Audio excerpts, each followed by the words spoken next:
les injures du temps. Et l'art de la fugue est inachevée. Bon, et ben, toutes ces œuvres-là, quand on regarde de près, et maintenant je reprends mon propos, non seulement ça ne s'oppose pas à la musique populaire, mais on y retrouve des ingrédients inhérents à la musique populaire, soit des rythmes de danse très connus à l'époque, la gigue, la bourrée, la gaillarde, l'allemande, la courante, c'est des danses à l'époque, aussi familières au public de l'époque, n'est-ce pas, la menuet bien sûr, aussi familière au public de l'époque, une gigue par exemple, n'est-ce pas, qu'une salsa aujourd'hui ou un rock'n'roll. Donc, donc vous voyez que la différence commence à s'estomper. C'est plutôt la musique savante ne fait pas disparaître la musique populaire. Elle l'utilise, n'est-ce pas? Voilà, et en l'enrichissant infiniment, je veux dire infiniment, indéfiniment, je voulais dire plutôt. Et donc, la question de Camille devient quelle musique populaire, au pluriel, quelle musique populaire mériterait d'être prolongée en musique savante aujourd'hui? Eh bien, il y a au XXe siècle, enfin, à l'époque contemporaine, un seul genre musical qui a pu répondre à ce challenge, c'est le jazz, dont on dit souvent, dans les milieux concernés en tout cas, que c'est la plus populaire des musiques savantes et la plus savante des musiques populaires. Le jazz, en effet, se développe sur des harmonies et des canevas qui sont fournis par la musique des Afro-Américains, les descendants d'esclaves, et même des esclaves tout court, d'ailleurs, à ses tout débuts, ce qu'on appelle la gamme du blues, hein, qui est un des ruisseaux qui va donner le fleuve du jazz. On n'est pas encore dans le jazz, le blues est encore un genre à part. Il n'y aurait pas eu le jazz sans le blues, et le blues existe indépendamment du jazz. Le work song, le mot à mot, le chant de travail, vous savez, les trucs qu'on disait pour ne pas mourir de désespoir ou de fatigue sur les champs de coton à la récolte, pas d'où le côté, l'obsession rythmique, le côté répétitif du travail. C'est intéressant de voir que la musique, le rythme qui fait danser toute la planète maintenant, les rythmes issus du jazz, sont venus au départ d'une contrainte et de la servitude. Superbe dialectique. Le work song, bien sûr, à l'église, le spiritual, j'ai déjà parlé de tout ça dans le très beau court-métrage que Alyosha Allar a eu la gentillesse de consacrer à l'exposition de cette thématique, et qui s'appelle La Fausse Note. Vous le trouverez sur notre site, hein, bien sûr, ou sur YouTube. La Fausse Note, donc, où je rappelle que le maître disait à l'esclave, tu vas quitter tes frusques là, de sauvage, et tu vas t'habiller, mettre des robes comme celles des sœurs Brontë, là, avec qui vont bien jusqu'aux chevilles. On est dans un monde puritain avec des dentelles, et tu vas aller chanter au temple. Et chanter quoi? Ben, le choral luthérien. Qu'est-ce que vous voulez qu'on chante au temple? Vous savez que il y a une tradition musicale d'église chez les protestants incomparablement plus riche que les autres, parce que Luther, quand même, le fondateur religieux, avait dit que le service divin le plus important après la théologie, c'est Frau Musica, dame musique. Et lui-même composait des chorales, vous voyez, Luther. Donc voilà, donc le choral luthérien, bien carré, comme ça, pas question d'avoir des sinuosités, des finasseries, ça c'est l'œuvre du diable et de la libido. Donc,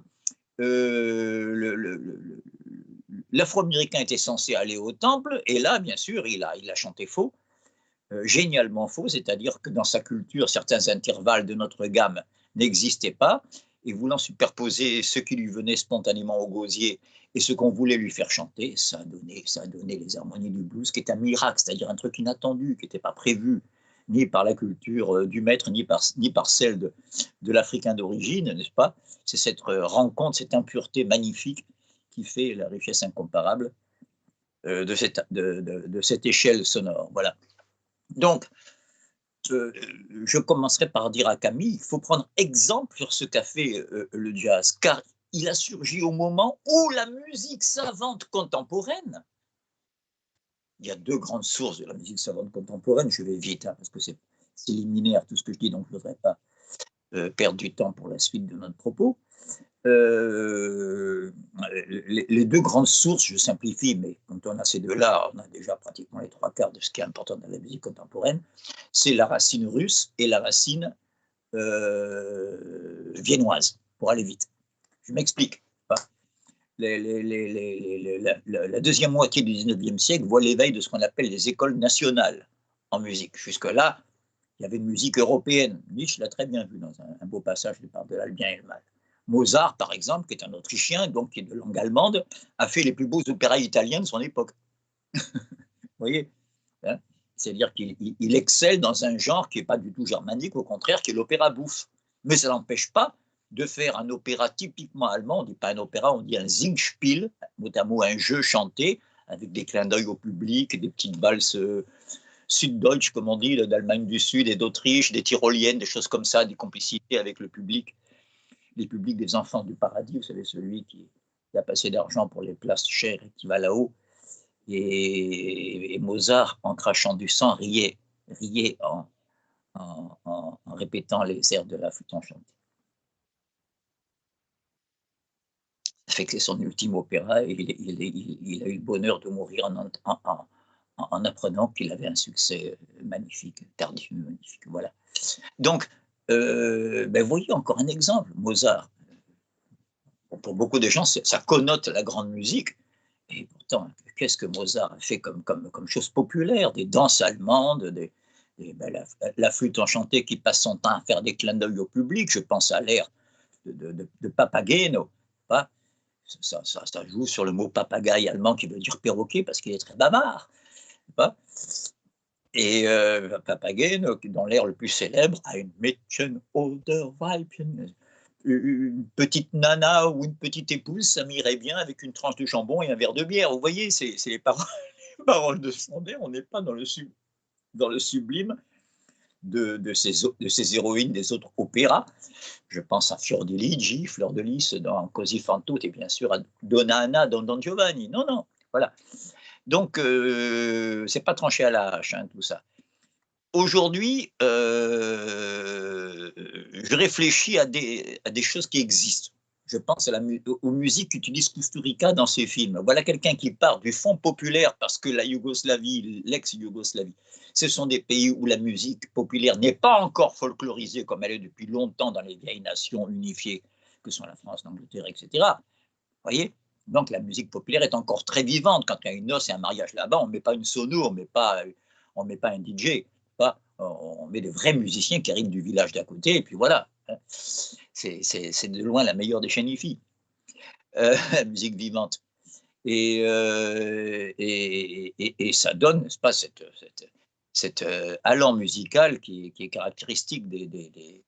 Or, il est significatif que le jazz d'aujourd'hui, en Europe, s'inspire souvent de ces échelles sonores-là.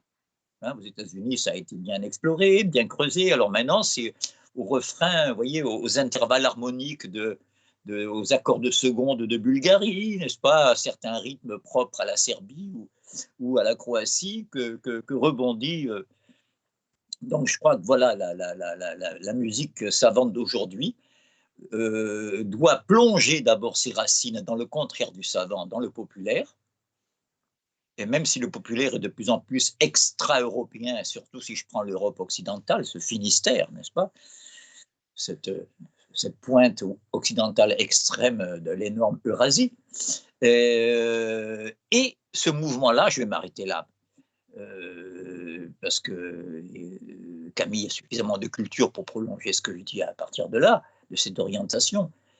Cette fécondation, ce renouveau de la musique européenne par des inspirations extra-européennes ou à la limite de l'espace musical européen avait commencé dès le 19e siècle avec la crise au sens fécond du terme, pas au sens d'un blocage. La crise remonte à assez longtemps.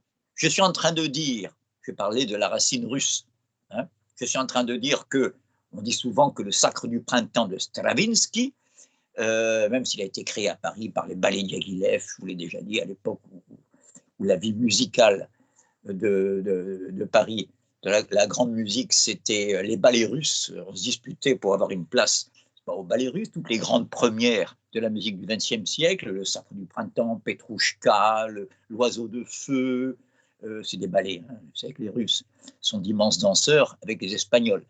Alors, je vais y revenir justement. Vous voyez, la Russie, la limite de l'Europe et de l'Asie, l'Espagne, la limite de l'Europe et de l'Afrique. Comme c'est étrange, ce sont justement les inspirations venant de ces deux pays qui vont renouveler et reféconder la musique européenne un peu épuisée par 3 siècles de chefs-d'œuvre ininterrompus, pas qui vont du baroque, ce qu'on appelle le baroque, j'aime pas beaucoup cette appellation, parce qu'à l'époque, les musiciens ne s'appelaient pas du tout comme ça, la musique de l'Ancien Régime, et avec son inflexion vers le XVIIIe siècle, qui est un sous-ensemble du baroque, qui est le rococo, j'aime pas non plus, c'est plus plastique que musical comme notion, puis le romantisme, puis l'impressionnisme musical de Bussy Ravel, j'en ai parlé la dernière fois, et puis ça se casse tout d'un coup, il y a la musique dite contemporaine, celle qui casse les oreilles de ceux qui ne sont pas habitués, pas celle où on dit que c'est laid, c'est dissonant, c'est pas beau, il n'y a pas de belle mélodie, enfin, vous voyez tout ce que dit celui qui n'est pas habitué à ce que l'on trouve son confort et ses habitudes auditives. Or, cette musique contemporaine, et j'y reviens, et ça va en plein dans l'essence de la question de Camille, même moi je l'apprécie beaucoup dans certaines œuvres, mais il faut lui reconnaître ce défaut général qui la traverse, c'est qu'elle s'est coupée. Elle s'est coupée de l'écoute populaire. J'ai vu sur le marché de Bastia en Corse des poissonnières là, qui écaillent le poisson, tout en chantant des airs de la Tosca, de Puccini, de Verdi, sans même savoir des fois qui est l'auteur, tellement que c'est populaire l'opéra en Italie. Oui, alors que maintenant, hein, comme il y a une représentation de Verdi à Bastille ou à Garnier, d'abord c'est réservé à ceux qui ont assez d'argent pour avoir une place. Bon, je dis à la décharge quand même que depuis quelques années, on bloque quelques places pour les étudiants, c'est très bien, mais enfin, d'une manière générale, vous voyez, c'est encore assez, du point de vue strictement économique, assez élitiste. Pas du tout la musique, hein, mais sa marchandisation, si je puis dire. Alors que, à l'origine, vous voyez, en Italie, vous avez un petit bar là de quartier, avec le patron qui écarte un peu 2 ou 3 personnes, qui monte sur un escabeau avec son t-shirt un peu douteux des fois, avec des taches de gras, et qui entonne un air d'opéra, parce qu'il a une belle voix de ténor, des choses comme ça. C'est très populaire. Et vous avez la même chose pour la poésie chez les Russes.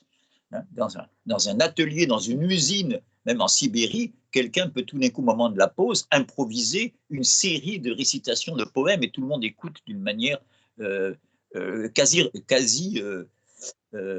extatique. Il y a des documents là-dessus. Voilà. Bon.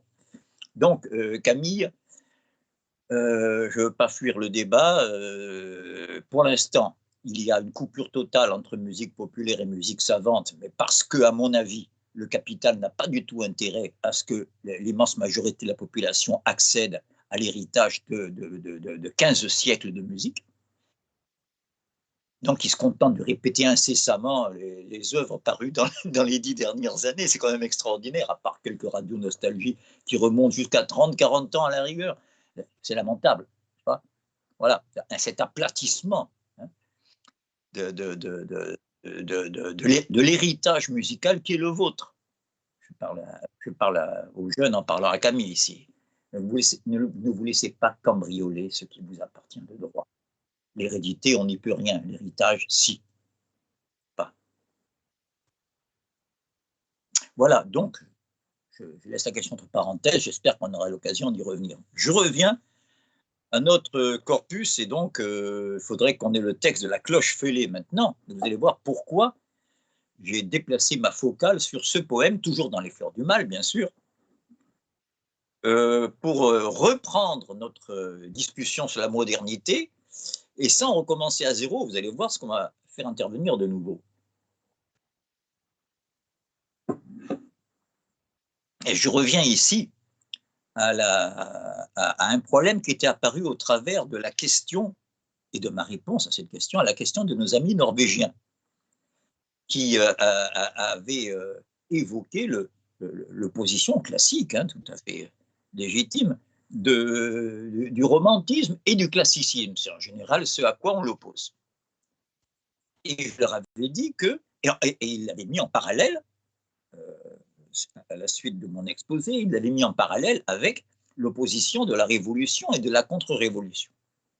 Il y en a qui pourraient croire, ce serait un peu simpliste, que le romantisme c'est la révolution et puis le classicisme c'est la contre-révolution. J'ai nuancé ça la dernière fois en disant attention, il n'y a rien de contre-révolutionnaire dans la musique de Bach. Par contre, le néoclassicisme, c'est-à-dire le retour à des formes classiques après le romantisme, oui, là, il y a un côté contre-révolutionnaire. Encore une fois, là, ce n'est pas un jugement de valeur esthétique, ça peut produire des chefs-d'œuvre. Il faut arrêter de croire que la droite, voire l'extrême droite, c'est mon beauf à la nuque épaisse. Non. La droite a travaillé, je le répète incessamment.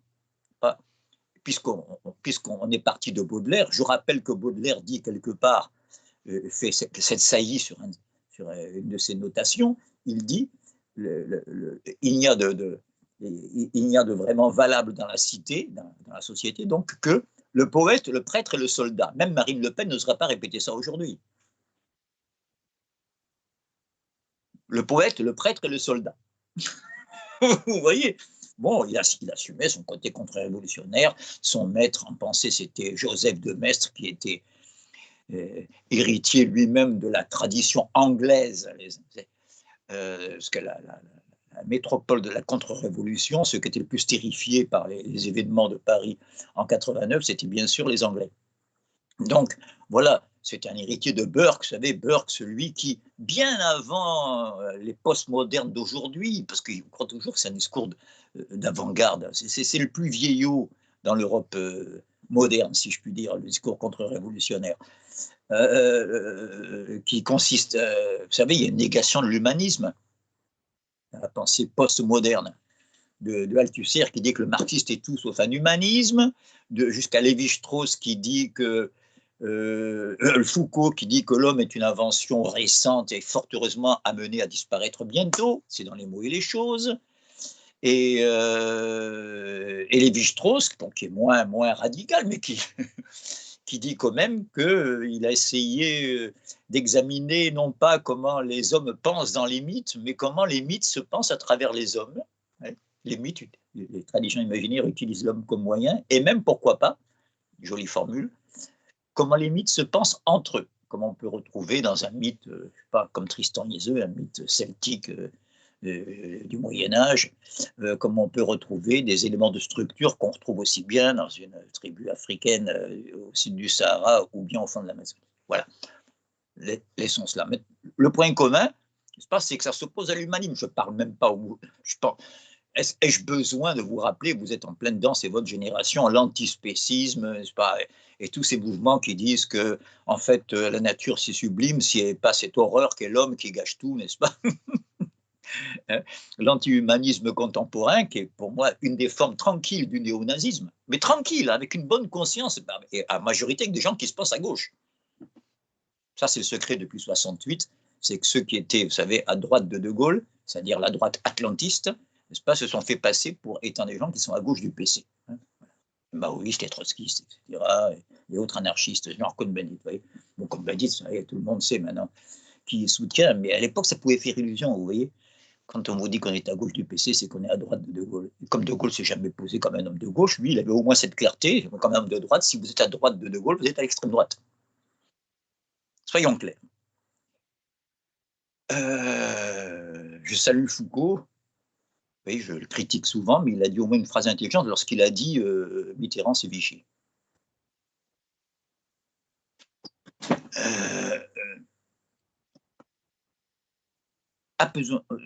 C'est là qu'il faut s'apesantir.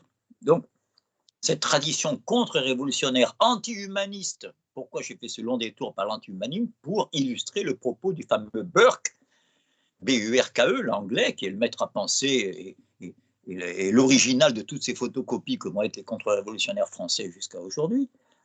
C'est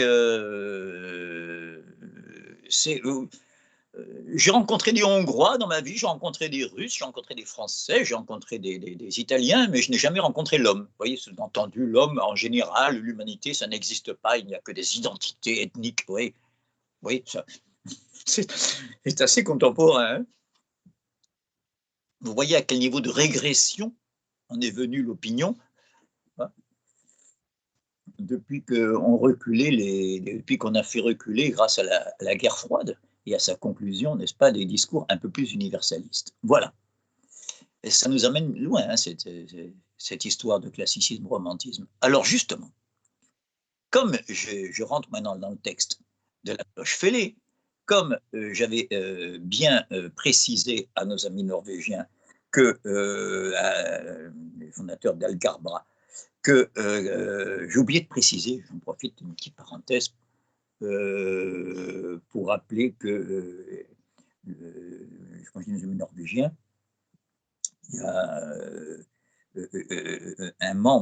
un des deux membres qui était présent la dernière fois, que je salue, qui est présidente, c'est une femme, présidente de l'association des artistes plasticiens de Norvège.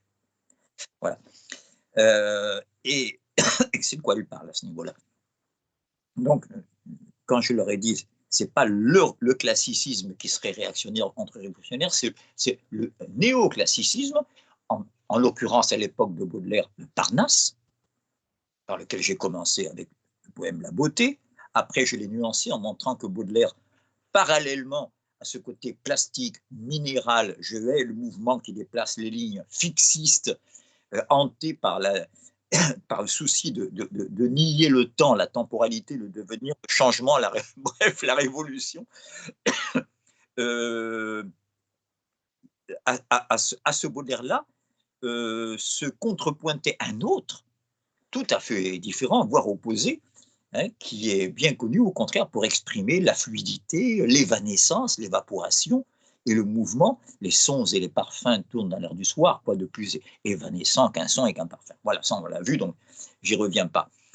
Eh bien, c'est l'occasion, et c'est là que je vais entrer dans le texte de la cloche fêlée, de dire il y a deux sens du romantisme que je précise dans mon propos.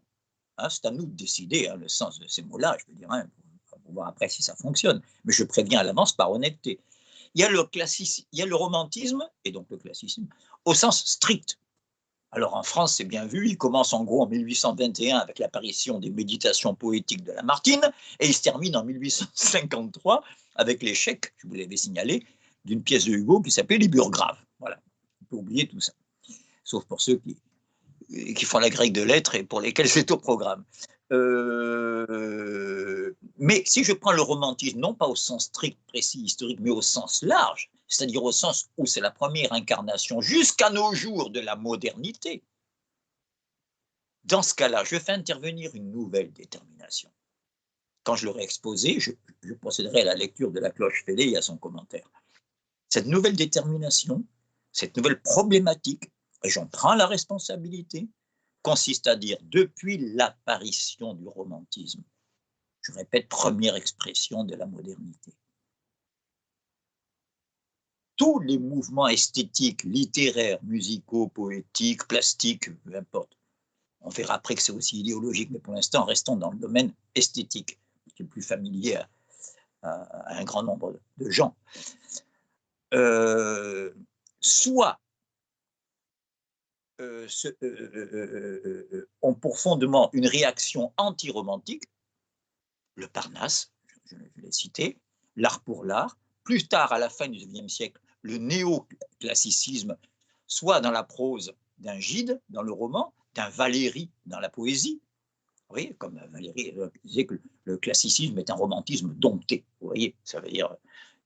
le romantisme n'est rien d'autre qu'un classicisme qui n'est même pas encore bien mûr, qui n'a pas encore dompté son cheval, qui n'a pas encore débourré son cheval. Voilà. On peut dire aussi que par rapport à la veine romantique qu'il y a dans l'impressionnisme, dans la mélancolie d'un Pissarro, vous voyez, ou d'un Monet, et dans la déliquescence, c'est pas du tout péjoratif, hein, déliquescence des contours Hein, la réaction cubiste est un néoclassicisme. Un géométrisme là qui tranche. Ouais, hein. Si vous regardez le chemin qui mène de Monet à Mondrian en passant par Cézanne, puis Picasso, Van Gris, il y a une logique. Hein. D'accord. Et bien sûr, en musique, la vogue de la musique baroque, c'est-à-dire le retour à la métrique bien régulière, n'est-ce pas, dont j'ai souligné la parenté avec le rock and roll, et pas seulement dans ma tête, puisqu'elles ont surgi exactement, n'est-ce pas, au même moment dans les années 50. Pas le retour au répertoire baroque, la vogue du répertoire baroque est venue en même temps que la vogue du rock and roll. Donc, depuis le surgissement du romantisme, nous avons des mouvements qui sont soit des retours au romantisme, mais quitte à l'exaspérer, à l'approfondir et à le rendre de plus en plus incandescent, si je puis dire, soit au contraire des manières de le juguler dans un retour à un classicisme de la forme stricte. Voilà, c'est une hypothèse que je fais. Il y aura tellement d'occasions de l'illustrer que je ne vais pas le faire, que je vais pas le faire maintenant. Mais regardons une illustration déjà de cette hypothèse dans la cloche fêlée. Pourquoi j'ai choisi ce poème? Parce qu'il contient les deux formes de romantisme, au sens strict et au sens large. Commençons par les quatre. Alors je le lis. Hein. Il est amer et doux pendant les nuits d'hiver, d'écouter près du feu qui palpite et qui fume, les souvenirs lointains lentement s'élevèrent au bruit des carillons qui chantent dans la brume. Bienheureuse la cloche au gosier vigoureux, qui, malgré sa vieillesse, alerte et bien portante, jette fidèlement son cri religieux, ainsi qu'un vieux soldat qui veille sous la tente. Moi, mon âme est fêlée. Et lorsqu'en ses ennuis, elle veut de ses chants peupler l'air froid des nuits, il arrive souvent que sa voix affaiblie semble le râle épais d'un blessé qu'on oublie au bord d'un lac de sang, sous un grand tas de morts et qui meurt sans bouger dans d'immenses efforts. Ne l'ayant pas relu depuis bien des années, il est possible que j'ai transformé un mot ou un demi-mot, mais si vous avez le texte, vous rétablirez. Je crois à peu près que j'ai restitué le texte. Donc, singulier poème. Un sonnet. Alors là, il n'y a rien de plus classique que le sonnet. D'ailleurs, c'est typique, à l'époque du Parnasse, on revient au sonnet, c'est-à-dire une forme exigeante, très courte, 14 vers, donc c'est très dense. On ne peut pas se permettre, c'est pas la légende des siècles de Hugo avec des milliers de vers où vous pouvez avoir du déchet de temps en temps, c'est pas grave, tant le souffle lyrique pas, rachète d'une manière générale quelques déchets comme ça. Il ne peut pas y avoir de déchets dans une forme aussi courte et aussi dense. Donc, c'est un sonnet, deux quatrains, deux tercets. Or, le contraste entre le contenu des quatrains et celui des tercets est hallucinant. Dans les deux quatrains, vous avez le romantisme au sens strict, c'est-à-dire une petite certaine mélancolie, mais qui n'est pas désagréable. La preuve, je le répète pour ceux vraiment qui découvrent mon propos pour la première fois, que je déteste l'interprétation, non pas la vôtre, ou celle de un tel ou de tel critique, ou la mienne. Non, non, l'interprétation en général comme besogne. Oui, je prends un mot péjoratif, comme cuisine. Non, non. Ici, on est dans l'analyse, c'est-à-dire que je m'efforce de restituer ce que le texte dit au lieu de parler à sa place. Quand je dis que la douce mélancolie des quatrains, il est amer et doux, il est amer et doux, c'est pas moi qui dis que c'est doux aussi, oui, c'est pas moi qui l'invente. Et bienheureuse la cloche au gosier vigoureux. C'est pas malheureux, c'est bienheureuse. Vous voyez, c'est pas l'interprétation. Donc, on a un bon feu de cheminée, on est à la campagne, on entend une cloche dans le lointain, là, dans le village, tout va bien, les heures sont comptées, les gens sont chez eux, c'est pas la guerre, c'est pas la famine, c'est pas l'épidémie, ne parlons pas d'épidémie, et, et donc on peut être attentif aux souvenirs, les souvenirs lointains, lentement s'élever au bruit des carillons qui chantent dans la brume. Hein. Et bienheureuse la cloche au gosier vigoureux. Regardez bien l'image du gosier, là j'attire votre attention. Il faut prendre les poètes à la lettre. Les poètes ne sont pas des cachotiers, il ne faut pas lire entre les lignes. Il n'y a pas une pensée qu'il faudrait interpréter et retrouver. Non, tout est dit. Un poète qui n'arrive pas à passer par les mots pour exprimer tout ce qu'il a à dire, c'est qu'il aurait dû choisir un autre mode d'expression. Il aurait dû faire ébéniste, hein, on ne sait rien. Donc, qu'est-ce qu'il dit là? Bienheureuse la cloche au gosier vigoureux. Gosier, c'est l'organe de la communication, de la parole. La cloche s'adresse à toute la communauté. Et c'est pour ça qu'elle est religieuse. À l'origine, religere veut dire relier. C'est ce qui fait un lien, surtout aux époques traditionnelles, entre tous les gens qui sont d'accord, pas d'accord, qu'ils soient clients, fournisseurs, maréchal ferrant ou paysans, agriculteurs ou éleveurs, je veux dire, ils se retrouvent en gros à l'église le dimanche. Donc, vous avez ici la présence du sacré dès le titre, la cloche fêlée. La cloche est à l'église. Somme attention, le titre nous met en garde. C'est pas la cloche au gosier vigoureux, le sujet, c'est la cloche fêlée. Mais dites donc, si une cloche est fêlée, elle remplit plus sa fonction qui est de faire porter la voix au loin grâce à un gosier vigoureux. Vous voyez comme il faut être littéral. Il y a une tragédie de la parole et de la communication qui est très moderne dans ce texte. D'accord?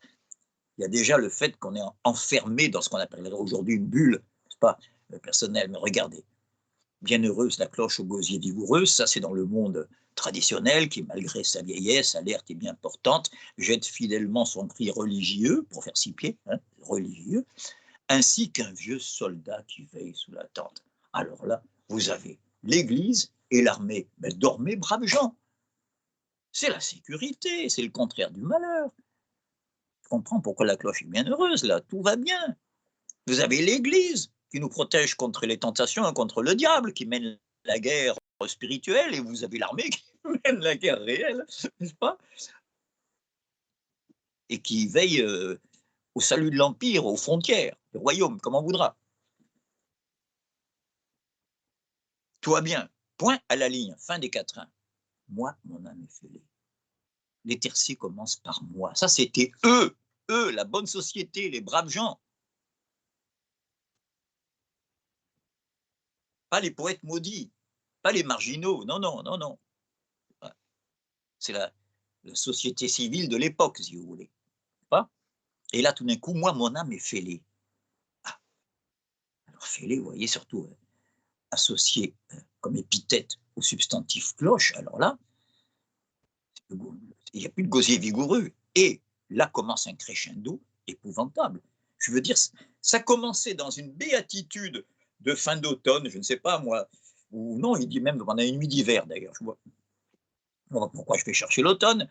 Il est amer et doux pendant les nuits d'hiver, d'écouter près du feu qui palpite et qui fume, les souvenirs lointains lentement s'élevèrent. Oui, il faut tirer s'élever sur s'élevèrent, ça s'appelle une rime normande, c'est une tolérance en poésie. On n'est pas là pour faire une étude littéraire fouillée, mais tout de même, c'est bon à savoir. Donc, moi, mon âme est fêlée. Et là commence un crescendo qui aboutit à l'opposé de cette mélancolie douillette, et bienheureuse quelque part, à l'opposé dans un cauchemar, un thriller. Vous connaissez beaucoup le thriller, mais même La Nuit des Morts Vivants, c'est rien à côté de l'image. Regardez les derniers vers. Hein. Quelqu'un qui agonise au bord d'un lac de sang, sous un grand tas de morts, vous voyez, qui pèsent sur lui et qui meurt sans bouger dans d'immenses efforts. Mais c'est épouvantable. Mais comment on a pu en 14 vers passer du romantisme au spleen, qui est pénible, où il n'y a rien d'agréable dans la mélancolie? Et je pense cette fois au sens clinique, c'est pas la mélancolie, c'est la dépression grave hein, en psychiatrie. Donc, et puis quasi inguérissable, chronique, hein, c'est pas une déprime, c'est la grande dépression. Voilà, au moment où nous rentrons en dépression économique, on commence à avouer qu'on est en récession. Vous allez vous entendre bientôt parler de dépression. Oui. Les mots sont un peu en retard sur les choses en ce moment. Donc, j'ai pris ce poème pour ça, parce que vous avez déjà tout le siècle, la première moitié qui est sous le signe du romantisme, c'est les 2 premiers quatrains, et la seconde qui annonce les angoisses du XXe siècle, à la Kafka, à la Beckett, ce que vous voulez, qui sont de l'ordre du cauchemar. Vous voyez un tableau aussi célèbre que le cri de Munch, vous savez, cet individu, enfin, cette forme vaguement anthropoïde, pas, qui se prend la tête, qui semble exploser comme ça sur un pont. le cri de Munch qui exprime tellement l'angoisse des quelques années qui ont précédé la montée du nazisme et la guerre. Je veux dire, ça n'a plus rien à voir avec il est amer et doux pendant les nuits d'hiver d'écouter près du feu qui palpite et qui fume. Vous avez ici tous les aspects de la modernité dans ce poème. Qu'est-ce qui s'est passé? Eh bien, c'est une question qu'il faut poser. Car on peut maintenant la prendre avec une plus grande extension. Vous allez comprendre pourquoi après je vais passer à Sénancour. C'est-à-dire que je ne suis pas l'ordre chronologique où je le suis à l'envers. Je pars de Baudelaire, milieu du siècle et plutôt deuxième moitié. Apparition des Fleurs du Mal, c'est 1857, vous voyez. Et je régresse vers, même pas le début du romantisme, vers le pré-romantisme, ce qu'on a appelé le pré-romantisme. C'est-à-dire avant cette fameuse parution des méditations poétiques de Lamartine qui sont censées inaugurer officiellement le début du romantisme littéraire français, il y avait, depuis Rousseau, qui est le grand fondateur, bien sûr, il y avait quelques références comme ça qu'on appelle pré-romantiques. Je m'insurge contre le mot, vous savez que j'aime pas la notion de précurseur, parce que si ça veut dire ceux qui ont fait un peu ce que les successeurs vont faire en plus et en mieux, c'est un contresens. Il y a bien des domaines où le pré-romantisme va plus loin que ce qui a suivi. Alors justement, c'est ce qu'on va voir, et j'ai choisi le moins connu des trois, entre Rousseau, Chateaubriand et Sénancour. Je prends le moins connu parce que, non pas comme ça pour faire le snob, mais parce que c'est celui qui a le plus analysé, le mieux exprimé, avec une précision quasi chirurgicale, ce qu'on a appelé après le mal du siècle. Donc, vous voyez, je passe. Alors, ce que je peux avoir le texte là, je ne sais pas si on peut avoir le texte de Sénancour. Mais merci, merci. Alors, je lui laisse le temps d'apparaître. Celui qui commence par lorsque les frimas s'éloignent, je crois, c'est ça, non? Même ici, même ici. Même ici, mais ici, c'est à Fontainebleau, je vous signale. Même ici, je n'aime que le soir. Ben, je ne le vois pas sur mon écran, alors peut-être que. Mais ah bon, le public le voit. Bon, alors c'est ça l'essentiel. Je vais essayer, moi, de le rattraper sur. Voilà. Alors, voilà. Une seconde, je vais me prendre ça. Le voilà. Alors, je me le prends ici. Voilà. Alors, je précise pour ceux qui voudraient s'y reporter que c'est extrait de l'unique roman publié par Sénancour. Sénancour, donc, vous voyez, qui est écrit fin 18e, vous voyez. Et puis après, tout début 19e, on est vraiment, on remonte aux sources là, de la nouvelle sensibilité. Qui a écrit un seul roman, Obermann. O-B-E-R-M-A-2-N. Vous l'avez entièrement en Wikisource, si vous le cherchez.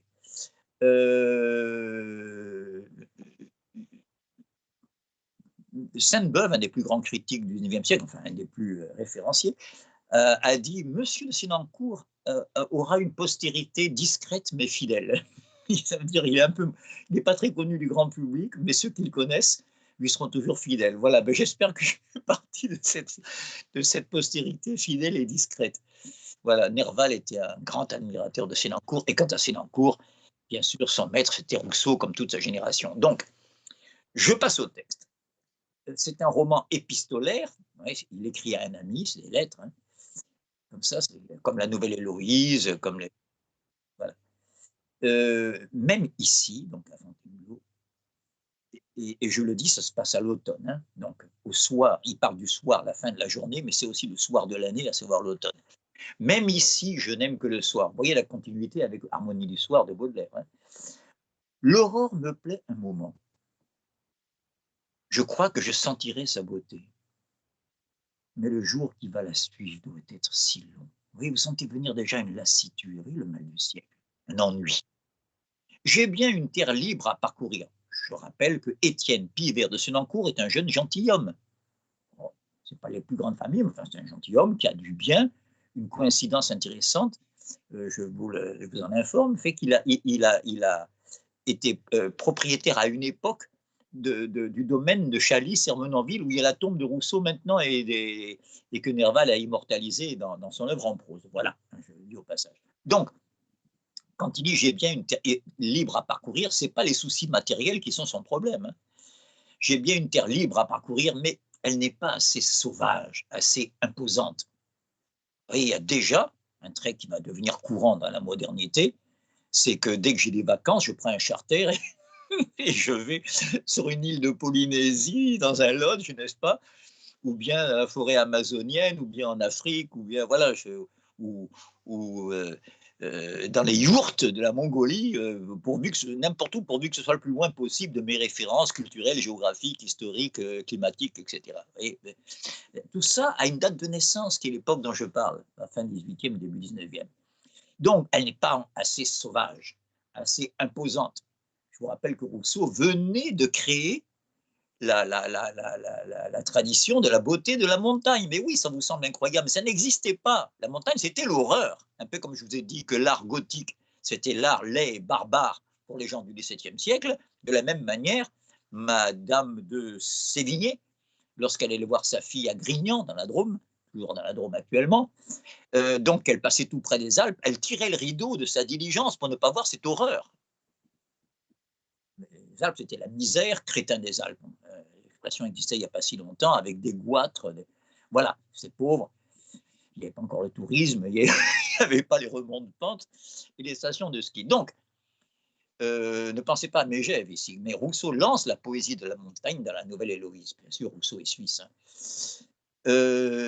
Donc, vous voyez, la montagne, il y a des contrastes, il y a des abîmes, il y a des cascades qui descendent du ciel et qui tombent dans des abîmes. Bon, ça, c'est sauvage. Mais non, ici, Fontainebleau, hein, mais elle n'est pas assez sauvage, assez imposante. Les formes en sont basses, les roches petites, les fameux grès de Fontainebleau, vous savez, où les amateurs d'alpinisme vont faire de la barappe. Après s'être équipé chez le vieux campeur, la végétation, il n'y a pas en général cette force, cette profusion qui m'est nécessaire. Vous voyez, déjà, hein, Nietzsche dira dans un magnifique texte sur la musique, on croit toujours que je réduis Nietzsche, enfin quand même, hein, dans un texte, Nietzsche dit à la fin du 19e siècle, il écrit, mais c'est un mot prophétique, je cherche une musique sœur du palmier. Il annonce ce que va être le jazz, ce que va être la musique exotique, il annonce tout ça alors que ça n'existait pas de son temps. Il essaie d'exorciser sa tentation wagnérienne. Il est mort de sa relation à Wagner, c'est moi qui vous le dis. Vous n'êtes pas obligé d'y souscrire, mais plus vous vérifiez, plus vous verrez que le problème mérite d'être posé. Bon, je cherche une musique sur du palmier, une musique qui s'en irait rôder avec les beaux fauves dans les couchants mordorés du désert ou dans les jungles. Vous voyez, carrément, hein, ça, on voit toute cette vogue-là à sa naissance avec Sénancour, à sa genèse, n'est-ce pas? La végétation, il n'y a pas en général cette force, cette profusion qui m'est nécessaire. Vous avez déjà le vitalisme d'un monde épuisé, voilà la clé, n'est-ce pas? Le monde moderne, celui du savoir absolu, je vous en ai parlé la dernière fois, celui qui en sait trop, celui qui fait lire Hölderlin, exactement contemporain de Sénancour, le roi Oedipe a un œil en trop, sans doute. Le roi Oedipe a un œil en trop. L'homme moderne a un œil en trop. Vous savez, il fait allusion à ce détail qui n'est pas un mince détail dans Sophocle, c'est quand Oedipe reconnaît, quand il est forcé de reconnaître, quand il ne peut plus nier l'épouvantable vérité, pas, aucun polar n'a osé, n'est-ce pas, faire cette perfection du roman policier, à savoir que c'est celui qui mène l'enquête qui est le coupable et il ne le sait même pas. Ben oui, il faut y penser, c'est ça Sophocle. Hein. Mais quand il sait à la fin qu'il a épousé sa mère et qu'il a tué son père, à chaque fois, bien sûr, sans savoir, avec plein de guillemets, n'est-ce pas, il s'arrache les yeux. Et il a bien raison, enfin, je m'entends. Je veux dire, c'est rationnel. Il y a des raisons à cela. Car ses yeux ne lui ont servi à rien. Vous voyez, cette belle critique d'un certain empirisme. C'est pas avec mes yeux que je vais découvrir ma vérité. J'aurais dû écouter l'oracle de Delphes qui dit « Connais-toi toi-même ». C'est pas avec les yeux qu'on retourne le regard à l'intérieur. C'est pas avec l'œil du corps. C'est avec ce que Platon aurait appelé l'œil de l'âme, n'est-ce pas? Voilà. Bon, la réflexion. Ce que les mathématiciens symbolisent avec une flèche qui se recourbe sur elle-même et qui fait qu'on peut dire A égale A et pas seulement A égale B. Pas la réflexion, le retour sur soi. Donc, le roi Oedipe a un œil en trop. Et donc, Il y a un besoin, vous voyez comme bien des racines de l'écologie qui se croit quelque chose d'aujourd'hui, qui n'aurait pas existé s'il n'y avait pas les abus de l'industrie d'aujourd'hui, remonte à une époque où l'industrie était à peine embryonnaire, existait, mais c'est tout juste si elle existait. Il y avait déjà ce besoin, hein, et comment il dit? La végétation n'y a pas en général cette force, cette profusion. C'est pas la vie, ça, c'est le vitalisme, c'est l'idéologie de la vie. On n'y entend bruire aucun torrent dans les profondeurs inaccessibles. Voilà le contraste du haut et du bas qui a passé à Fontainebleau, vous vous en doutez. Voilà, malgré les quelques amoncellements de grès, n'est-ce pas? Là, l'allusion à Rousseau et Héloïse est évidente. On n'y entend bruire aucun torrent dans les profondeurs inaccessibles. C'est une terre des plaines. Rien ne m'opprime ici. Rien ne me satisfait. C'est des phrases curieuses, ça n'existait pas ça avant la modernité. Opprimé, quand on est opprimé, c'est qu'on est mal. Eh bien non, lui, rien ne m'opprime, donc rien ne me satisfait. Et il y a un côté, alors vous allez dire, il est masochiste. Non, c'est la modernité qui est comme ça. C'est pas cet individu-là. Je crois même que l'ennui augmente. C'est que je ne souffre pas assez. Je suis donc plus heureux. Point du tout. Là, il raisonne un petit peu, il fait le philosophe. Souffrir ou être heureux, ou être malheureux, ce n'est pas la même chose. C'est subtil, vous voyez. Et jouir ou être heureux, ce n'est pas non plus une même chose. Un rappel subtil que la jouissance, qui peut être infiniment intense, mais sur un si petit intervalle de temps, est bien loin du bonheur qui suppose une longue durée, la répétition, et qui se conjugue à l'imparfait dans les récits et dans les mémoires, qui couvre une période de temps dilatée. Tous les jours, nous allions, etc. etc. Ça, c'est le bonheur qui se rappelle à la mémoire. Ma situation, regardez, parce que ce passage est incroyable, ma situation est douce. Ben oui, je suis un gentilhomme, ça va, j'ai pas de soucis matériels, je suis jeune encore, j'ai pas encore les afflictions du corps. Si Rousseau, dans la dernière phrase de la 5e promenade, après s'être à la Proust, n'est-ce pas, avoir fait revivre par la magie de la plume et de l'écriture, n'est-ce pas, le meilleur moment de sa vie, sa rêverie au bord du lac à l'île Saint-Pierre, bien des années auparavant, dit qu'il s'y rend en imagination, il n'a pas d'autre moyen de s'y rendre, mais que c'est de plus en plus difficile avec ses souffrances physiques, parce qu'il était accablé par des coliques néphrétiques, et finit par cette chute magnifique qui clôt cette pièce admirable. Hélas, c'est quand on est prêt de quitter sa dépouille qu'on en est le plus offusqué. Oui. Donc ma situation est douce, on va faire un jeune homme, je mène une triste vie. Je suis ici, on ne peut mieux, libre, tranquille, bien portant, pas de maladie. À l'époque, on apprécie, sans affaires, indifférent sur l'avenir dont je n'attends rien, et perdant sans peine le passé dont je n'ai pas joui. Dites donc. Mais il est en moi, écoutez bien, parce que le mal du siècle, personne ne l'a exprimé comme ça, une inquiétude qui ne me quittera pas. C'est un besoin que je ne connais pas. Donc il le ressent, mais vous voyez, il n'en a pas le concept. C'est un besoin que je ne connais pas. Je pense à Verlaine, vous savez. Il pleure dans mon cœur comme il pleut sur la ville. Tout le monde connaît cette Ariette oubliée, cette belle chanson. Hein, quand on disait à Verlaine, qui était un grand poète, il disait mais non, moi je n'ai écrit que des chansons, hein, avec son effacement et son humilité.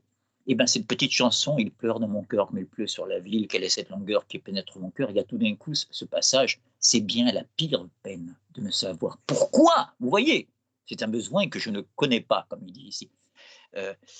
C'est bien la pire peine de ne savoir pourquoi, sans amour et sans haine, mon cœur a tant de peine. Je serais un chagrin d'amour, je comprendrais, n'est-ce pas? J'aurais de la haine pour quelqu'un qui m'a ruiné ou qui m'a pris ma femme ou les deux. Bon, mon argent et mon amour, je veux bien. Je suis un exilé politique. Non, non, il n'y a rien de tout ça. C'est bien la pire peine de ne savoir pourquoi. Sans amour et sans haine, mon cœur a tant de peine. Et ça, c'est 2 générations plus tard, c'est dans le cours, là, on surprend ça à la naissance. Mais il est en moi une inquiétude qui ne me quittera pas. C'est un besoin que je ne connais pas, qui me commande, qui m'absorbe, qui m'emporte au-delà des êtres périssables. Là commence à avoir une nouvelle idée. Périssable, fini, terminé, déterminé, c'est un appel d'infinitude. On a besoin d'infinitude. Ça, c'est typique du romantisme. Et ça restera bien au-delà du romantisme au sens strict. Que serait le surréalisme sans l'infinitude? D'accord, hein? Parce que le romantisme, au sens strict, je reviens un peu à nos romantiques français, dit qu'il faut exprimer le moi, ce qui était absolument déplacé dans le classicisme. Je vous rappelle que quelqu'un comme Pascal, qui est dans la prose, est une des apogées du grand style classique, du grand siècle, a fait cette phrase célébrissime, le moi est haïssable. Et il en veut à Montaigne de s'exposer toutes les pages, de parler de ses coliques. C'est magnifique, Montaigne. C'est pour vous dire que ce n'était pas dans le goût et dans les valeurs du XVIIe siècle. On parle de choses qui intéressent tout le monde et non pas de soi. Le moi est haïssable.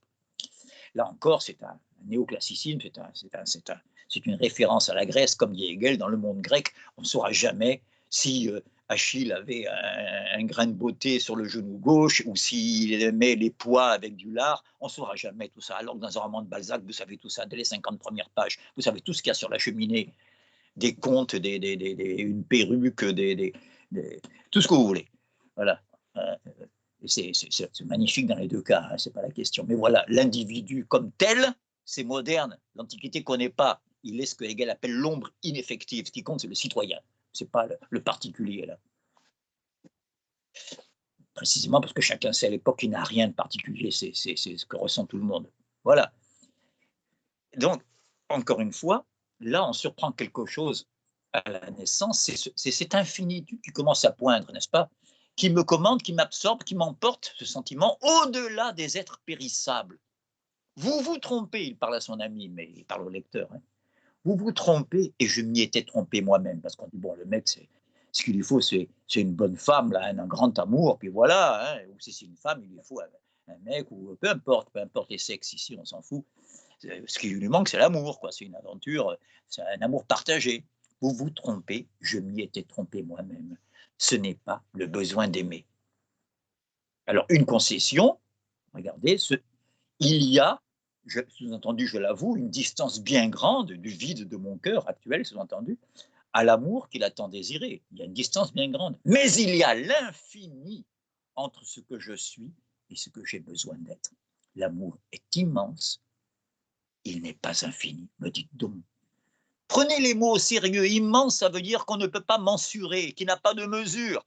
Donc c'est déjà indéterminé, c'est déjà infini. Et lui, mais ça ne lui suffit pas. Il dit l'amour est immense, il n'est pas infini. Vous voyez? Donc, ce qui pour les Grecs était interdit, dans le grec, le modèle, tout ce qui va être classique plus tard ou néoclassique, à savoir la mesure, le métronome, l'équilibre dont j'ai dit la dernière fois que c'est un équilibre périlleux. C'est pas, hein, je ne vais pas recommencer mon couplet sur l'extrême centre en politique, c'est tout le contraire. C'est périlleux. Si vous voulez le garder dans la mémoire avec une image, une métaphore qui vaut ce qu'elle vaut, c'est un équilibre, c'est un juste milieu, mais c'est celui d'un funambule qui, s'il fait un millimètre à gauche et un millimètre à droite, se tue. C'est là qu'on voit la périculosité de cette quête de la mesure chez les Grecs. Je ne le prends pas à la légère. C'est un héroïsme aussi, n'est-ce pas?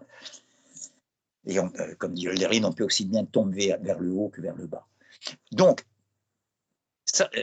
l'infini, ce n'est pas pour nous, c'est pour les dieux. Laissons-leur ça. Ils sont immortels, nous, on est mortels, voilà.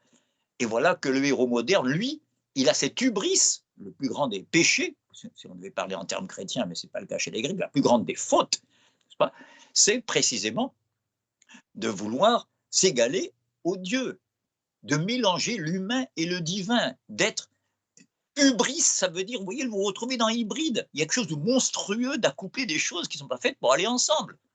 C'est ça un hybride, biologiquement parlant. L'humain, ce n'est pas le divin. Et je ne peux pas m'empêcher ici de vous rappeler à chaque fois ce souvenir que j'ai. C'est rare que je sois dans l'anecdote, mais personnelle, mais vous voyez que ça m'est apparu avec une telle clarté quand je suis allé voir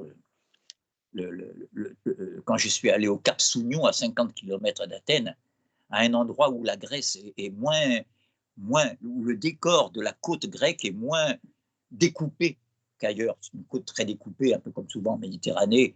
On voit rarement l'infini, comme en Bretagne avec l'océan. Il y a une péninsule, une presqu'île, 3 îles en face. Vous voyez, bon, c'est un monde assez clos quelque part. Mais voilà qu'au Cap Sounion, vous n'avez que de l'infinitude, celle du sans contour, apeiron, comme dit Anaximandre, n'est-ce pas, chez les présocratiques, sans périphérique, sans contour, apeiron, hein, qui n'a pas de périmètre. Eh bien, il y a 3 comme ça, apeira au pluriel, au Cap Sounion, le vent, la mer, le ciel, la lumière. 4, pardon. Vous voyez, il n'y a que ça. Et c'est là que les Grecs ont choisi l'endroit pour ériger le temple de Poséidon. Là, face à l'océan, mais en lui tournant le dos. Laissons cette infinitude au Dieu, c'est pas chez nous. Nous, on va faire un temple avec des angles droits, des colonnes. Voilà, c'est comme ça. Ça, c'est chez nous. Ça, c'est la leçon de la sagesse de la métrone, de la mesure. Ici, vous avez l'antithèse. Il faut bien prendre au sérieux ces oppositions que je suis en train de faire entre antiquité et temps moderne, entre paganisme et christianisme, n'est-ce pas? Car nous avons hérité des deux choses. Vous ne pouvez pas vous balader dans Versailles sans avoir une référence néo-hellénique, que ce soit dans les statues, dans les colonnes, voyez, et dans les allusions mythologiques, à chaque pas. Et pourtant, c'est plus de 25 siècles après Platon, n'est-ce pas? Voilà. On exagère un peu. Disons, c'est 20 siècles après Platon, si je remonte à Versailles. Donc, et cette référence à l'Antiquité commence dès la Renaissance, hein, dans la culture européenne. Donc, il faut prendre au sérieux. Pourquoi? Parce que c'est notre héritage, c'est notre névrose. Oui, non, pas la névrose de... Parce que vous me direz, mais Baudelaire, c'est un mec, il est malade, ce mec. La cloche fêlée au bord d'un lac de sang sous un grand tas de morts, ce thriller, là, c'est un névrosé. Et lui, Sénancourt, c'est un névropathe, là, quoi. Qu'est-ce qu'il y a? Cette personne est douce, il a tout, il a la fortune, il est jeune, et puis, et pas sans être malheureux, il est maso, quoi.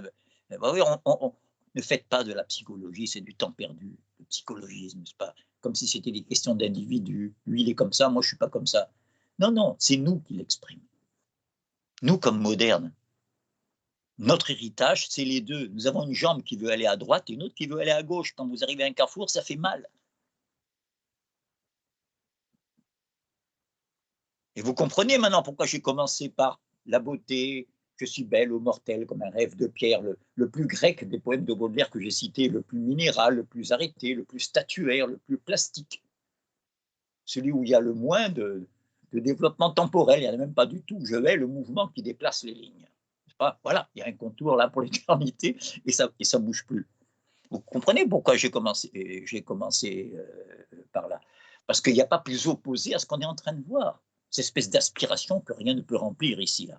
Donc, je reprends le texte. Vous vous trompez, je reprends au point de suspension. Vous vous trompez, et je m'y étais trompé moi-même. Ce n'est pas le besoin d'aimer. Il y a une distance bien grande du vide de mon cœur à l'amour qu'il a tant désiré, mais il y a l'infini entre ce que je suis et ce que j'ai besoin d'être. L'amour est immense, il n'est pas infini. Je ne veux point jouir, ça, tout le XVIIIe siècle, vous savez, on n'a pas attendu le monde moderne pour jouir, hein, parce qu'il y en a encore qui croient que c'est à partir de 68 qu'on a fait la libération sexuelle, c'est incroyable. Il faut vraiment n'avoir jamais lu Les Liaisons dangereuses, Le Marquis de Sade, n'est-ce pas, ou simplement Racine, n'est-ce pas? Dans Racine, vous avez Néron qui fait une séquence sadomaso en 2 vers. Oui, dans Racine. Oui, qu'on étudie dans les classes. Hein, quand il fait enlever Junie la nuit, en pleine nuit, pour des raisons politiques, on lui a conseillé comme ça. C'est la politique. Il l'a fait enlever, et puis voilà qu'il la voit arriver la nuit dans son palais, avec des licteurs qui l'entourent, plein de sueur, là, des gars assez rudes, vous imaginez, des gardes prétoriens, et cette fille à moitié nue qu'on a arrachée de son lit, et Néron en tombe immédiatement amoureux, n'est-ce pas? Comme souvent chez Racine, c'est des pauvres types, les héros raciniens. Ils ne peuvent être tombés amoureux que de la personne qui est en leur possession. Ils sont possédés par leur possession. Vous voyez, comme Pyrrhus avec Andromaque, sa captive, ici c'est Néron avec Junie. Donc, il dit ceci, quand je passe dans ma chambre, je pense à elle, j'employais les soupirs et même la menace. Ça dit que quelquefois, mais trop tard, je lui ai demandé grâce. Maso, en 2 vers, vous voyez. On n'a pas attendu le monde moderne pour ce qui est de la jouissance. La tradition du libertinage, les libertins, l'apogée de la littérature libertine, c'est précisément le XVIIIe siècle. Et vous remarquerez que les grands héros du libertinage sont tous des aristocrates. Je le dis au passage, hein, quand un Philippe Solers dit il faut baiser, il faut baiser, il faut baiser, le sentiment c'est des conneries. Attention, je le réduis un peu, d'accord? Je sais que lui, son rêve, c'est d'avoir une aventure sentimentale avec une journaliste de France Culture en Irlande. C'était. Il y a un temps pour ça. Mais faut pas faire le malin. Je veux dire, les grands libertins, ce sont des aristocrates. C'est Don Giovanni, comte, Almaviva, il est comte, n'est-ce pas? C'est le marquis de Sade. Et c'est madame de ceci, ou dans les liaisons dangereuses, des dégrieux, etc., etc. Voilà. Hein, donc, ça existe depuis longtemps, la libération sexuelle, depuis toujours, si vous savez la vie des empereurs romains. Mais ça n'était pas répandu dans la société civile. C'est ça qui est nouveau à notre époque. Ce n'est pas la libération sexuelle. Vous aviez l'équivalent je sais pas moi, des BDX, vous aviez ça sur tous les boulevards à l'époque de Baudelaire. C'était des cartes postales, en gros, des dessins, des gravures graveleuses. Pas, ça a toujours existé. Mais c'était sous le manteau, c'était réservé.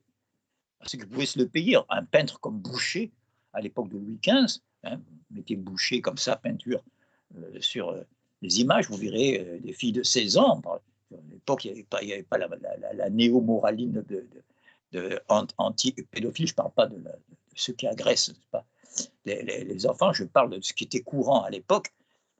C'est que le marquis commandait, surtout quand il était devenu un peu vieux, n'est-ce pas, des tableaux où l'on voyait une jeune vierge comme ça, dans une tenue au moins légère, dans sa chambre, dans son alcôve. Voilà.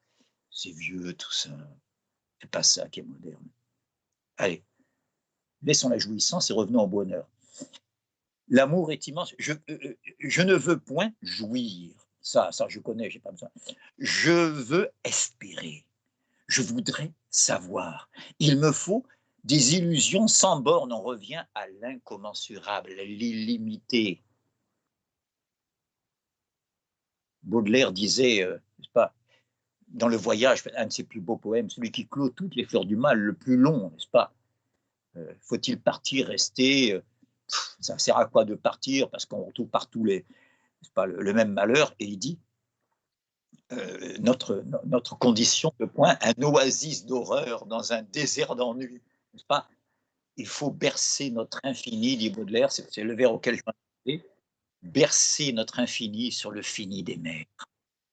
L'horizon veut dire, horos veut dire la détermination, la limite, en grec, pas, berçant notre infini sur le fini des mers. Bon, alors, que m'importe ce qui peut finir. Voilà, c'est là que j'ai arrêté cette lettre-là qui continue. Hein. Je vous renvoie bien sûr à Obermann. C'est la lettre 18 ou 28, je ne me rappelle plus très bien. Je crois que c'est 18, oui c'est ça. 18, hein, pour vous repérer, parce que c'est divisé en lettres et vous avez un sommaire sur Wikisource, vous retrouverez facilement.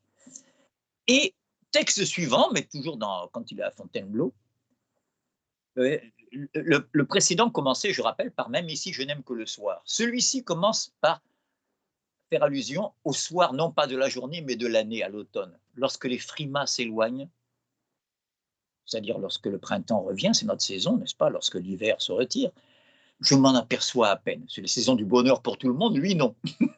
Pas, le printemps passe et ne m'a pas attaché.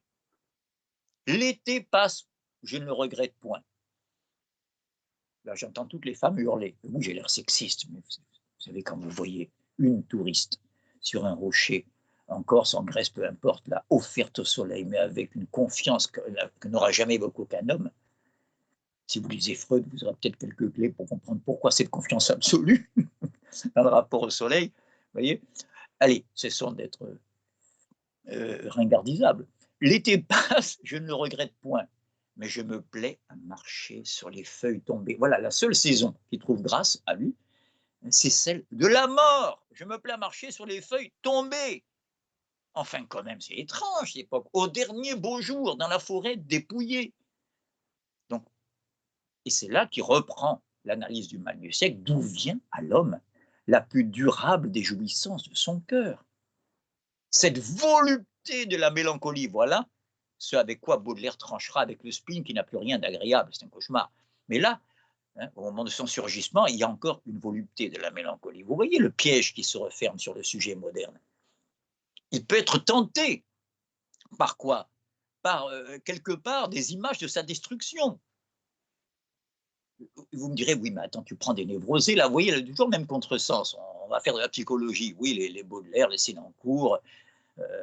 Je vous conseille de lire le projet de lettres à Jules Janin de Baudelaire, c'est dans Wikisource aussi, hein, pour vous débarrasser de cette idée. Jules Janin était un auteur très connu à l'époque, même plus connu que Baudelaire et que Nerval, bien oublié aujourd'hui, encore qu'il ait une rue dans le 16e arrondissement. Euh, et Jules Janin avait écrit un article en disant il y en a marre de ces poètes maudits, de ces modernes toujours à se plaindre, malheureux, le spleen, etc. Et Baudelaire lui a fait un projet de lettre, mais tellement en colère qu'il ne l'a pas envoyé. C'est un projet de lettre dans lequel il dit vous êtes heureux, monsieur, je vous plains. Faut-il être tombé bien bas pour avouer une chose pareille? Bon, or, il faut avouer qu'ici, il ne s'agit pas de psychologie. Je prends Balzac. Balzac, c'est l'opposé de Sénancourt, de Nerval. C'est pas mélancolique, Balzac. C'est quelqu'un qui est beaucoup plus attentif, n'est-ce pas, à un rapport d'huissier, n'est-ce pas, qu'à un décor. Même si c'est admirablement rendre un décor quand il veut. Hein. Et bien justement, dans son ouvrage, le seul vraiment où il y a des paysages dignes des sommets du romantisme, je pense au Lys dans la vallée, n'est-ce pas, lui aussi, il traite de l'automne à un moment donné. Il parle de sa région, la Touraine. Il dit ne me demandez pas pourquoi j'aime la Touraine. Je l'aime comme un artiste aime l'art. Je saute des lignes et puis il dit au printemps, l'amour il bat des ailes à plein ciel. À l'automne, on songe à ceux qui ne sont plus. Et il y a cette phrase sur laquelle j'attire votre écoute. Le poumon malade, c'est actuel, hein, ça. Le poumon malade se repose sur des touffes d'une bienfaisante fraîcheur. Mais dites donc, le poumon malade, qu'est-ce qui lui fait du bien? Qu'est-ce qui est bienfaisant? Je reprends le mot de Balzac, c'est de regarder la végétation en train de mourir. Je reviens à Sénancourt.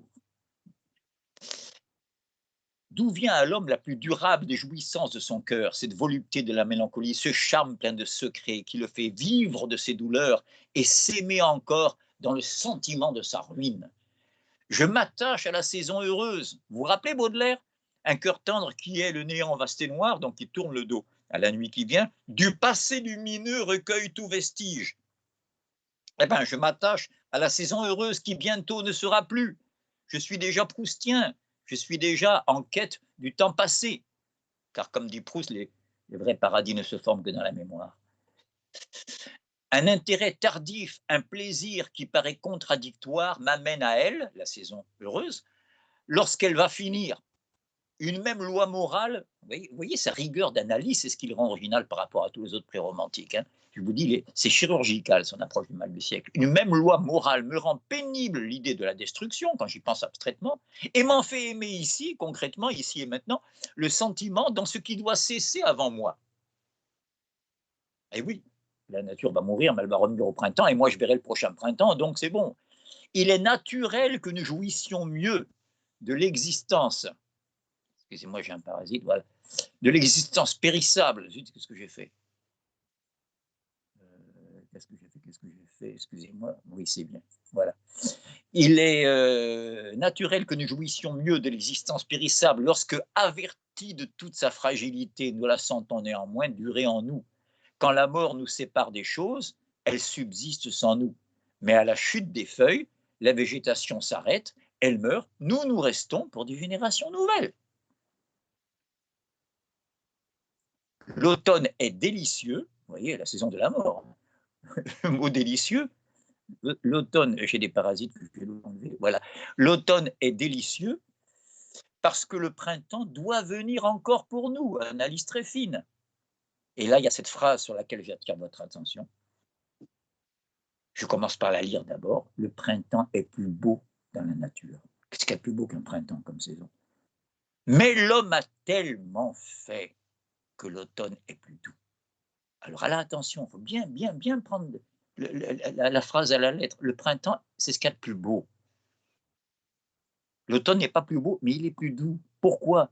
Parce que l'histoire est restituée. Sénancourt est contemporain. Mais oui, de Hegel, le savoir absolu, c'est de comprendre qu'on a une épaisseur historique. Alors que tous les siècles auparavant, les gens vivaient dans leur siècle comme dans une éternité, comme s'il n'y avait jamais eu de choses différentes avant. Il n'y avait pas de théorie de l'évolution dans l'Ancien Régime. On pensait que les animaux tels qu'on les voyait ont toujours été comme ça depuis la création par Dieu du monde.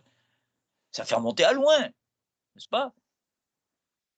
Il a fallu au XVIe siècle qu'on voit des cannibales, enfin ce qu'ils appelaient des cannibales, des sauvages comme ils les appelaient. Ils avaient bien raison de se sauver, c'est de là que ça vient, les sauvages, pas quand on voit ce que l'envahisseur leur a fait. Euh, et donc ça a posé le problème, est-ce que ce sont des hommes? Parce que zut, ils aiment leurs enfants, ils ont des vertus, ils ont des qualités morales, et pourtant ils ne sont pas chrétiens. Ça posait un problème terrible, vous voyez, à l'époque. Hein, ça veut dire qu'on voit toujours, vous voyez, on était auto-centré. Et bien tout ça s'est écroulé à la fin 18e, au début 19e. Il y a des brassages, les bateaux vont, viennent. C'est pas d'aujourd'hui qu'on a inventé la mondialisation. Pensez à Hölderlin à Bordeaux. Donc, je répète, l'homme a tellement fait que l'automne est plus douce. Il y a une dimension de passé, de récollection, dit Hegel quelque part, de récollection. La verdure qui naît, l'oiseau qui chante, la fleur qui s'ouvre, tout ça c'est le printemps. Et ce feu qui revient à fermir la vie, ces ombrages qui protègent d'obscurs asiles, et ces herbes fécondes, fruits sans culture, ces nuits faciles qui permettent l'indépendance. Bref, saison du bonheur, je vous redoute trop dans mon ardente inquiétude. Je trouve plus de repos vers le soir de l'année. Et maintenant, le rapport est fait explicitement entre le soir, fin de la journée, et l'automne, fin de l'année. La saison où tout paraît finir est la seule où je dorme en paix. Pas encore le bonheur, la jouissance, mais au moins la paix. Où je dorme en paix sur la terre de l'homme. Voilà, lisez cet admirable livre qu'est l'Obermann de Sénancourt. Vous avez des réflexions sur bien d'autres choses que tout ça. Voilà, et même des visions politiques et scientifiques très intéressantes. Mais là, pour l'instant, ce qui m'intéresse, c'est son expression de la modernité. Alors, je vous ai proposé aussi un autre poème de Baudelaire qui s'appelle Saint-Père et Adème, je crois que vous le voyez, ou que vous allez le voir.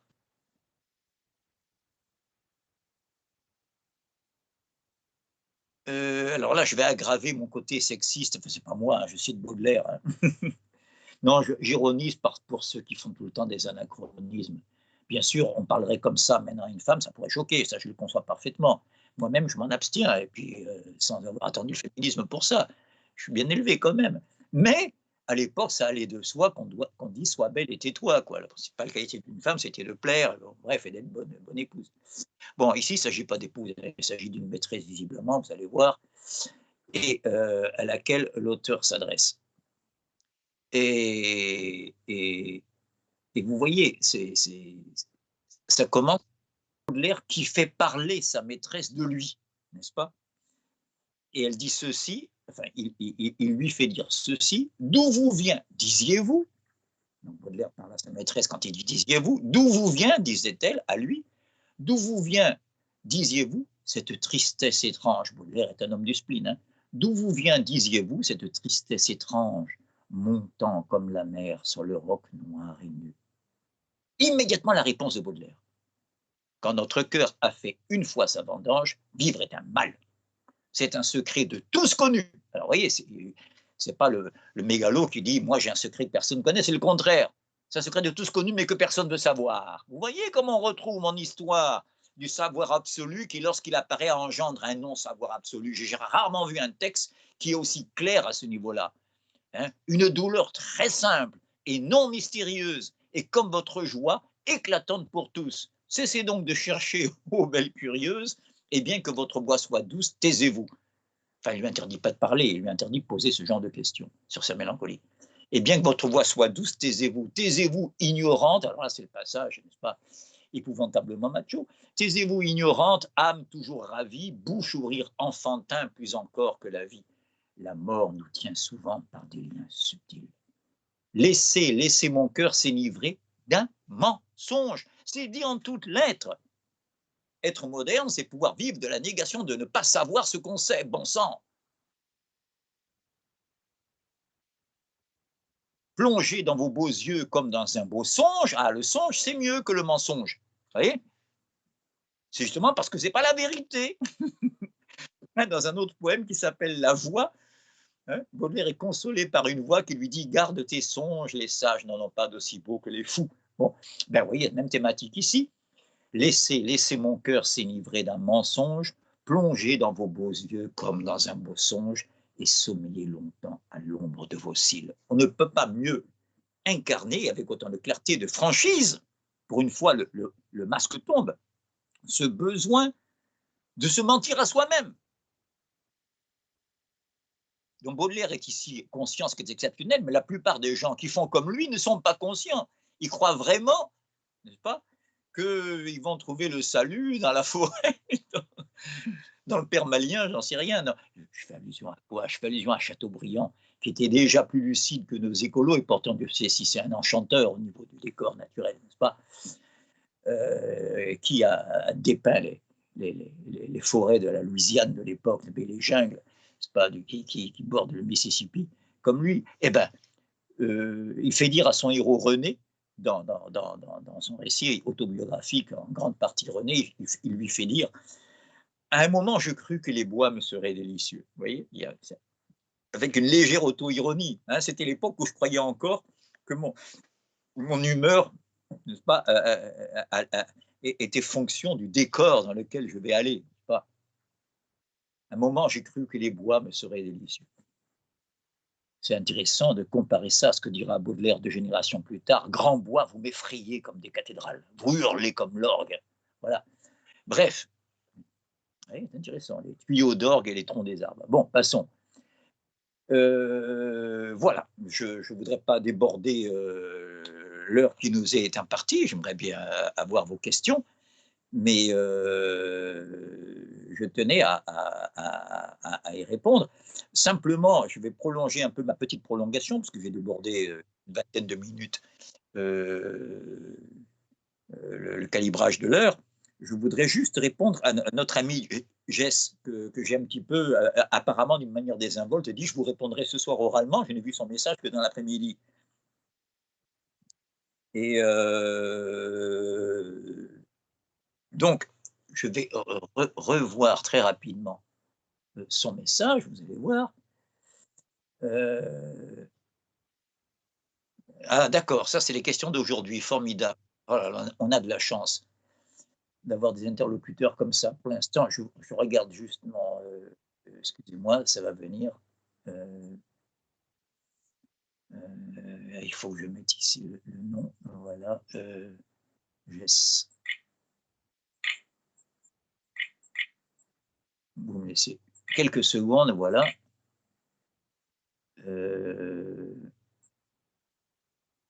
Eh bien alors, je ne comprends pas. Voilà, je recommence. Ah voilà, d'accord. Il m'avait posé comme question, je ne voudrais pas trahir la littéralité de sa question. Jess Fincher, voilà. Alors.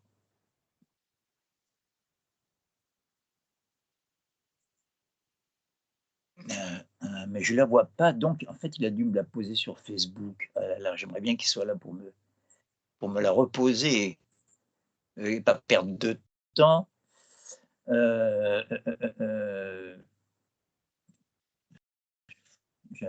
Désolé, Jess, j'ai un brouillage entre plusieurs questions. Je vais m'occuper des questions s'accumuler. Et entre-temps, n'hésitez pas à envoyer la vôtre. Notre webmaster me la communiquera sur un autre écran de monitoring. Avec toutes mes excuses, si vous voulez bien. Je sais que la question était intéressante, c'est pour ça que ça m'ennuie de la zapper, comme diraient les jeunes. Donc, on va revenir à, voilà, aux questions. C'est où ça? C'est sur, voilà. Loïc Chantry. Bonsoir Loïc, ça fait plaisir. C'est vrai, quoi, on se voit plus, quoi, avec le confinement. Non, je dis ça parce que il me semble que l'époque où on se donnait rendez-vous dans un café, dans un petit restaurant asiatique, il me semble que c'était avant Vercingétorix, depuis le confinement. Je sais pas que ça remonte à un passé qui ne reviendra plus. Bon, allez, je ne vais pas en rajouter déjà que c'est de plus en plus incertain la période où ça va s'arrêter, n'en rajoutons pas. Ma question est peut-être stupide. Quel lien faire ou non entre la subjectivité collective et les goûts musicaux populaires? Ah ben voilà, mais comment stupide? Mais comment? Si tu lisais les admirables pages de Nerval sur les chansons populaires, il parle surtout de celles du Valois, mais après il les généralise à toutes les régions de France. Comment La chanson, c'est l'union de deux choses bien différentes, du texte, avec des mots, des concepts même quelquefois, hein, les mots, le langage, bref, et la musique. La musique ne parle pas, le langage parle, mais la musique dit des choses, n'est-ce pas? C'est curieux tout ça, n'est-ce pas? Vous pouvez dire le contraire, la musique parle sans qu'on sache jamais ce qu'elle dit, si vous préférez, mais ça revient au même. En tout cas, hein, je vous mets au défi de transcrire d'une manière univoque et précise, n'est-ce pas, l'air de À la Clairefontaine. L'air, sans les paroles, n'est-ce pas?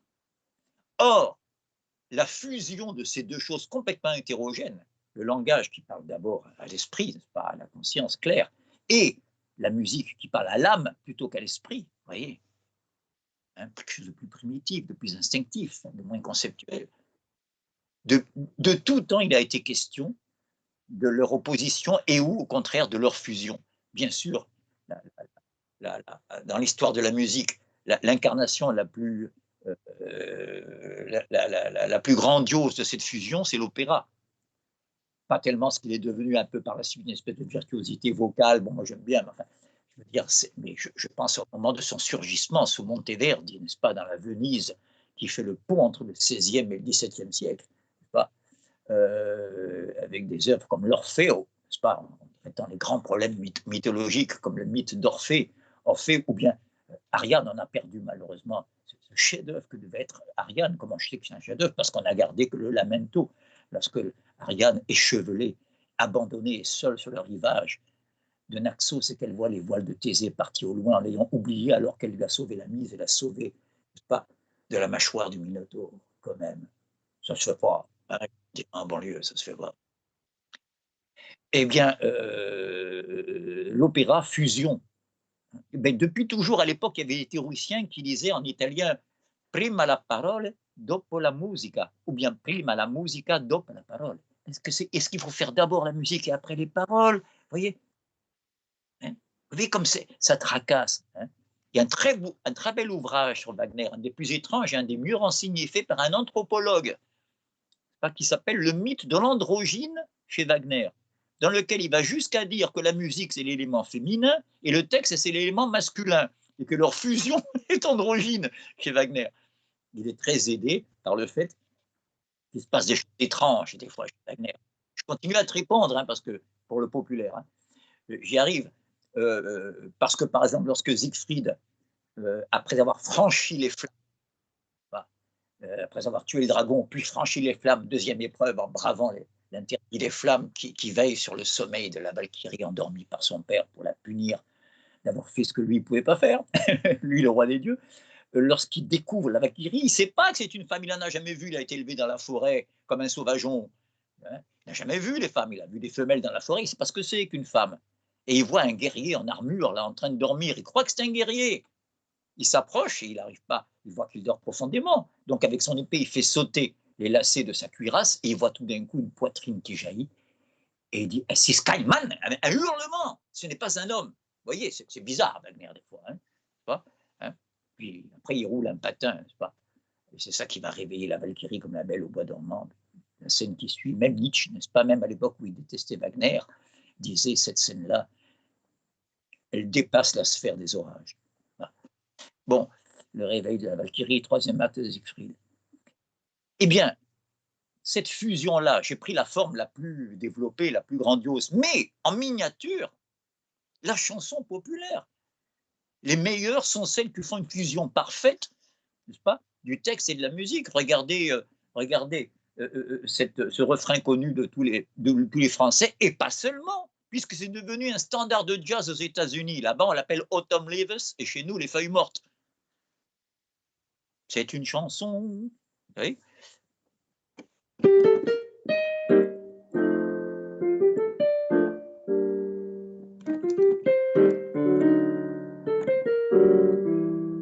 Bon, pourquoi elle est devenue un standard de jazz? Il n'y a pas beaucoup de chansons françaises qui deviennent un standard de jazz.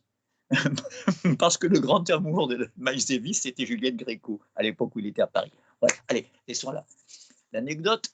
Eh bien, comment peut-on faire mieux que la fusion, cette mélancolie du temps qui passe, euh, mais mer efface sur le sable, pas bon, des amants désunis. Tout est dit avec une simplicité de mots. Il ne faut pas que la chanson populaire ait des paroles trop compliquées, des jeux de mots comme on le fait quelquefois dans la chanson française, dans la chanson dite à texte. Mais non, Gluskar a fait de très belles réflexions là-dessus. Il faut que les paroles soient simples. Pas l'immense Billie Holiday, n'est-ce pas, se contente de dire « il fait froid et je suis seul ». C'est ça la chanson populaire. Et il faut trouver des musiques qui ont une simplicité apparente aussi, qui collent complètement. Alors là, je te renvoie, si tu veux une réponse détaillée à ma question, parce que dans le cadre du temps qui nous est imparti, je ne peux pas trop développer, tu lis dans Gérard de Nerval, dans son œuvre la plus connue, Les Filles du Feu, le recueil, dedans il y a Sylvie, alors que moi j'ai plutôt traité d'Angélique, dans notre feuilleton Les Ateliers. Dans Sylvie, Sylvie a une suite qui s'appelle Chansons et légendes du Valois. Ensuite, tu vas dans les œuvres complètes de Nerval dans Wikisource et tu regardes musique au pluriel. Nerval, on le sait peu, a été le parolier des grands compositeurs de l'époque, de Berlioz par exemple, La Damnation de Faust ou des ouvrages comme ça. Vous voyez, il sait de quoi il parle. Et bien pour lui, nulle part la fusion n'est allée aussi loin entre le langage, entre ce qui sort de la bouche et ce qui rentre dans l'oreille, que dans la chanson populaire.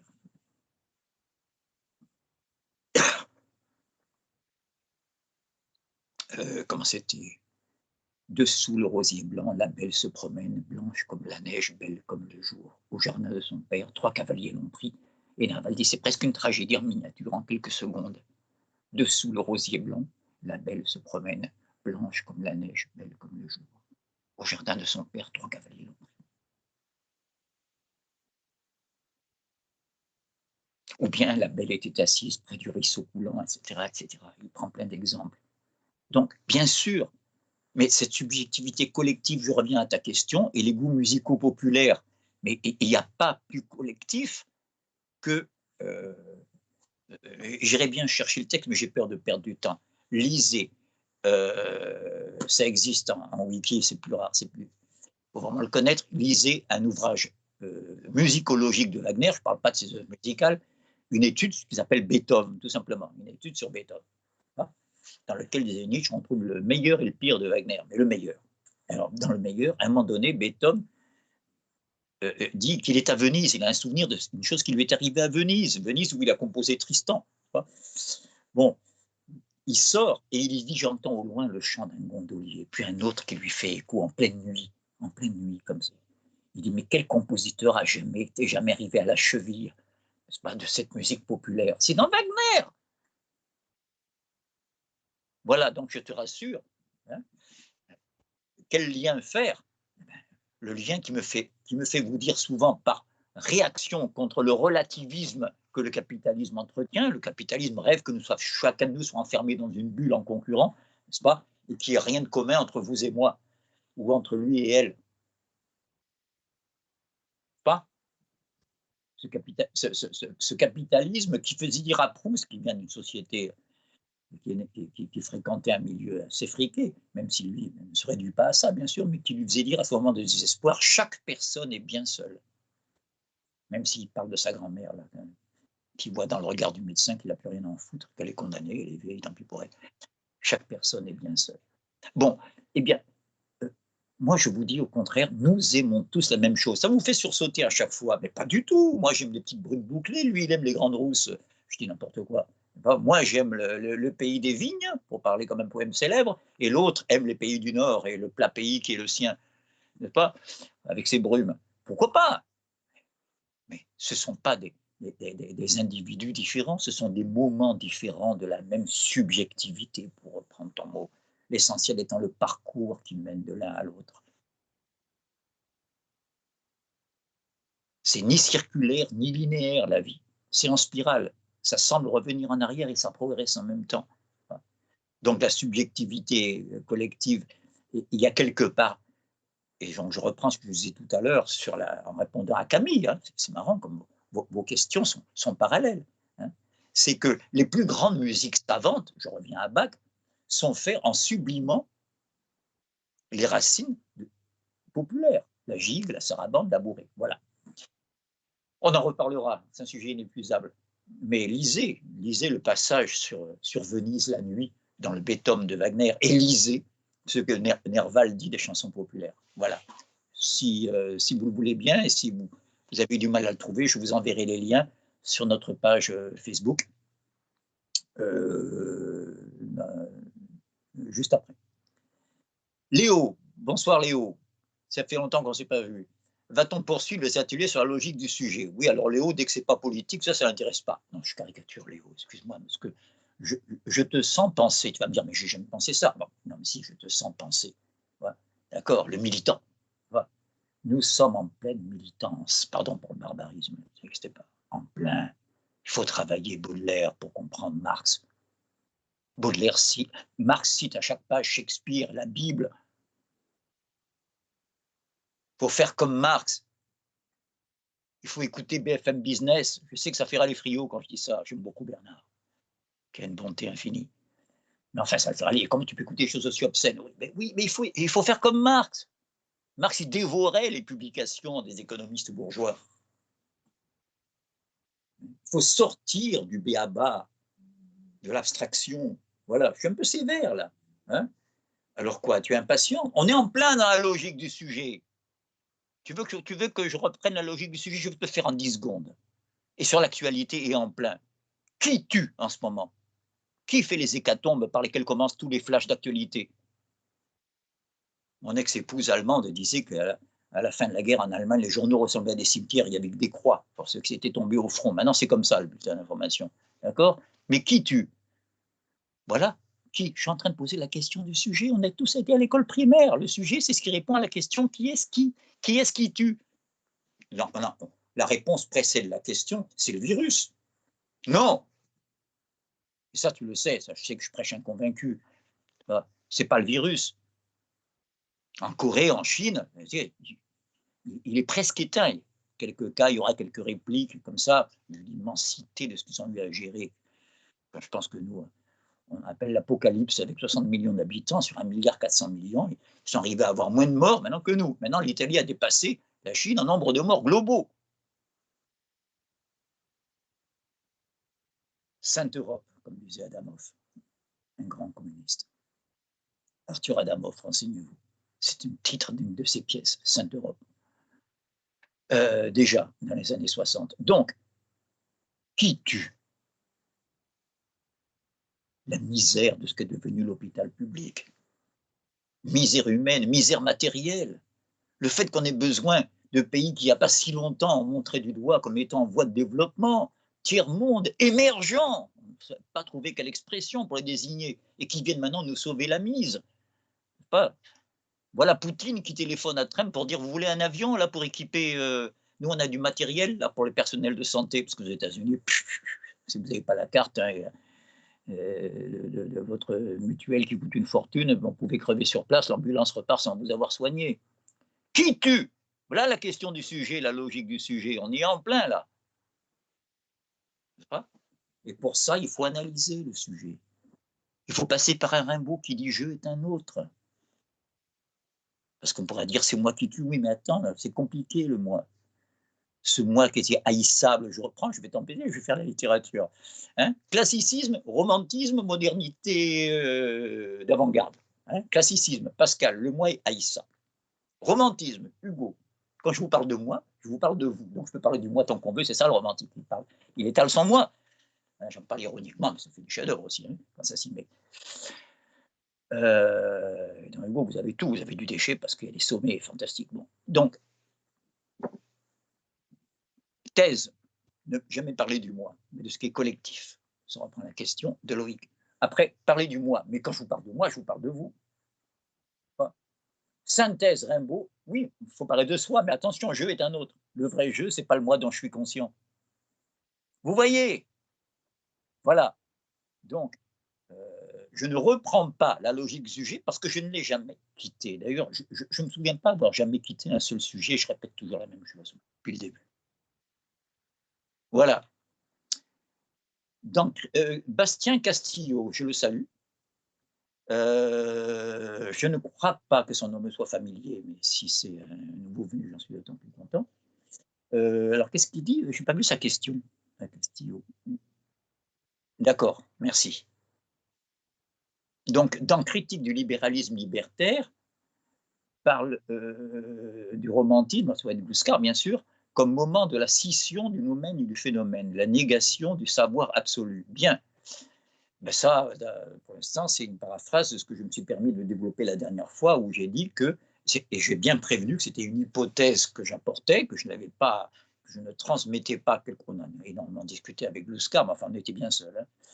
Encore maintenant, parce que, jugez vous-même, cette hypothèse, c'est qu'au moment où le savoir absolu, au sens bien sûr que ça chez Hegel, c'est tout le contraire de quelqu'un qui sait tout, hein, mais ça veut dire ce savoir que la modernité imprime, que le sujet le veuille ou non, logique du sujet, Léo, euh, euh, ce savoir qui fait s'écrouler toutes ces certitudes en les remplaçant par la vérité.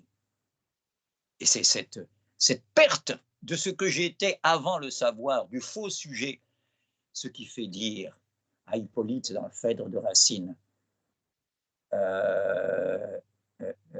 lui qui pensait qu'il ne serait jamais amoureux, c'est pour les autres, moi l'amour ça ne m'intéresse pas, ce qui m'intéresse c'est de chasser la biche ou le sanglier dans les bois avec mon confident. Et voilà que quand il tombe amoureux la première fois, il lâche cette phrase extraordinaire que seule la plume d'un Racine peut exprimer, faire éclore, car le propre de l'idée c'est de s'extérioriser, dit Hegel, lorsqu'il dit « Asservi maintenant sous la commune loi, par quel trouble me vois-je emporté loin de moi ?»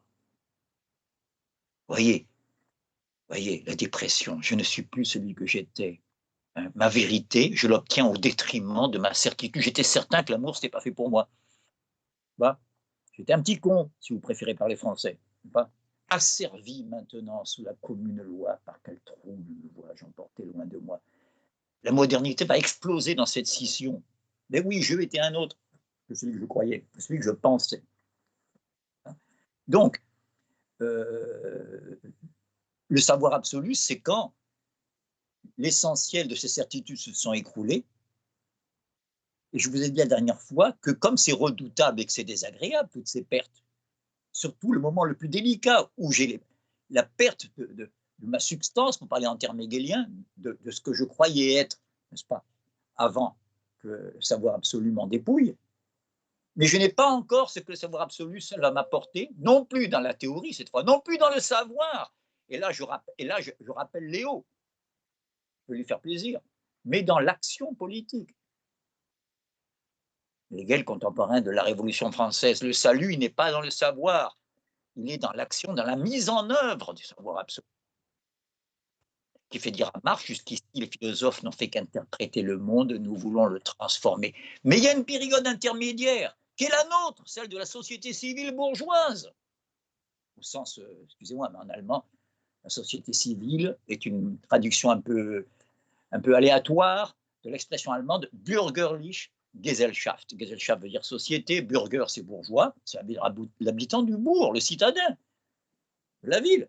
Bürgerliche Gesellschaft, vous voyez pourquoi c'est difficile à traduire, parce que ça peut faire des contresens en français. C'est pas si on disait la société bourgeoise, on pourrait croire que c'est la société des bourgeois, des privilégiés. Non, c'est la société moderne, en gros, la société civile, n'est-ce pas? Et on l'oppose à l'État. Laissons cela de côté pour l'instant, mais la société civile bourgeoise, tant qu'elle est là, elle nous met dans une situation où nous avons tous les malheurs du savoir absolu, au point qu'on passe son temps à fuir la réalité, et là c'est le thème de l'évasion que j'ai développé la dernière fois, on va s'évader de tous les moyens, géographiquement et historiquement. Toute l'intelligentsia européenne va s'évader dans le zen, dans le brahmanisme, dans le bouddhisme. Regardez combien il y a de pagodes en Occident, et en Californie, n'en parlons pas. Plus c'est riche, plus il y a des bouddhistes. Je ne dis pas un mot contre le Bouddha lui-même, qui lui s'est mis à prêcher quand il a eu la révélation de la pauvreté. Lui qui était un fils de prince. Donc voilà, mais le dernier chapitre, il n'est plus de l'ordre de la connaissance. Il y a donc un moment le plus tragique qui est entre mes certitudes qui s'écroulent et qui ne sont pas encore compensées par la nouvelle société, qu'appelle Hölderlin de ses voeux dans toute sa poésie. une Grèce, mais élargie à toute la société, pas seulement à une poignée d'hommes libres par rapport à une majorité d'esclaves. Je cite un fragment troublant. Ils, les Grecs, ils, au pluriel, voulaient fonder un empire de l'art. Vous savez que Hegel ne dit jamais la Grèce, il n'y a pas de nom propre dans la phénoménologie, il dit la religion esthétique. Ils voulaient fonder un empire de l'art, mais le national par eux fut chômé, négligé, sous-entendu.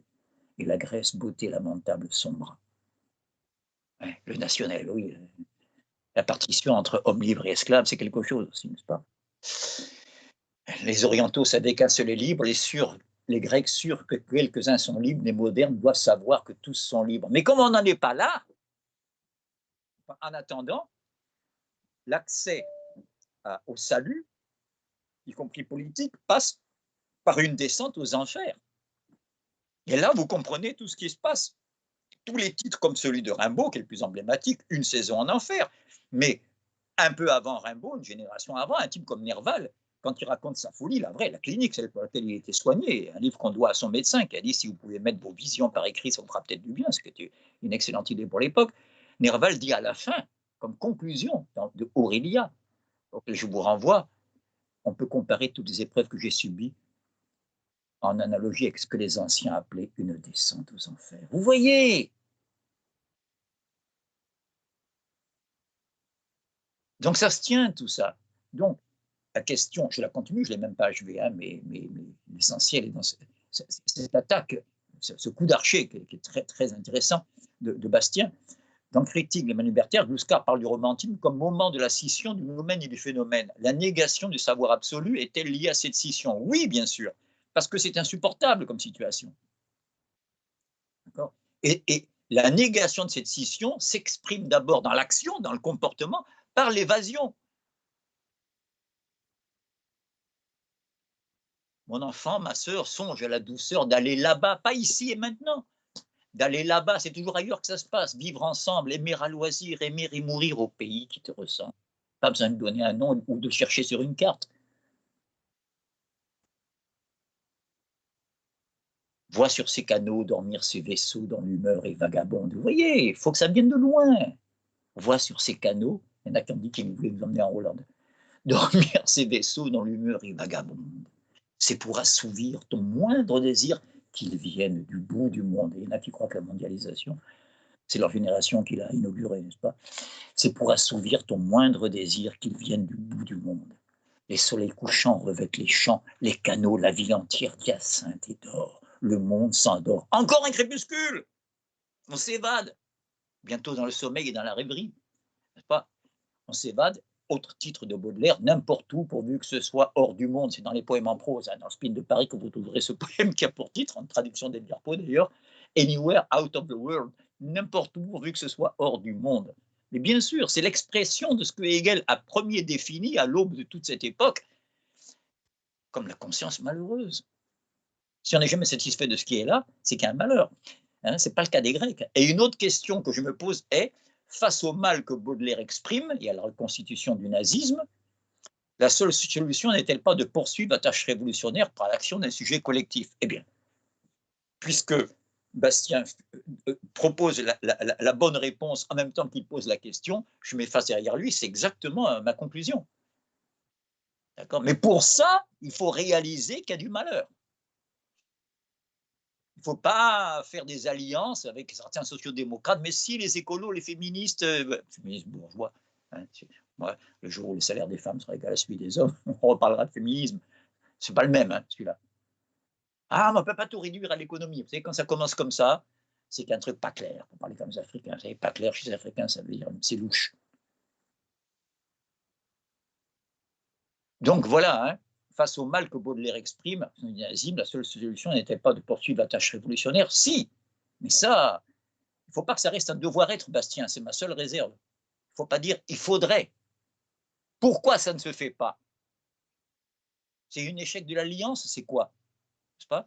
Lénine disait il faut utiliser tous les moyens. La grève, la manifestation, mais aussi la protestation parlementaire, l'élection. Lui, il ne disait pas élection de piège à con, Lénine. Il n'est pas un gauchiste. Mais il sait très bien qu'il y a des moments où c'est la rue qui décide. comme les journées d'octobre 17. Voilà. Donc, bien sûr, mais je te renvoie à une autre question qui est immanente à ta réponse et qui n'est pas tranchée par ta réponse. C'est pourquoi il n'y a pas l'amorce de la tâche révolutionnaire pour mettre en place le sujet collectif. Quand je dis sujet collectif, et je crois que ce n'est pas du tout l'idée de Bastien, je mets en garde contre un contresens fait souvent par les anti-marxistes qui considèrent dire oui, c'est ça, tout le monde serait pareil. Certainement pas. Encore que quand chacun a des vraies différences et une richesse intérieure, porter le col Mao pour tout le monde, c'est pas ça qui me dérange le plus, personnellement. Ce qui compte, c'est la vraie différence, pas la différence indifférente, comme dit très bien Hegel. Mais le sujet collectif, c'est le sujet qui, encore une fois, accorde la liberté à l'ensemble du corps social, donc il laisse la particularité se développer jusqu'à l'infini. Mais sauf lorsqu'elle compromet la volonté générale. C'est ce difficile équilibre qui est la tâche politique de la modernité. Réconcilier la société civile et l'État. La société traditionnelle de l'Ancien Régime essaye de réconcilier la société civile et la famille. Regardez la tragédie d'Antigone. L'intérêt de la cité, Créon, veut que, pour avertir les autres de jamais faire pareil, le plus grand crime, c'est de se révolter contre la cité, dans le monde grec, c'est qu'on laisse le cadavre du frère d'Antigone pourrir aux oiseaux sauvages et aux bêtes de proie, et elle, au nom de la communauté traditionnelle, plus naturelle que la cité, la famille, pas naturelle, mais plus naturelle, ou moins spirituelle, moins historique que la cité, celle de la famille, avec le lien du sang, il y a un conflit entre le particulier privé, mais ce qui n'est pas.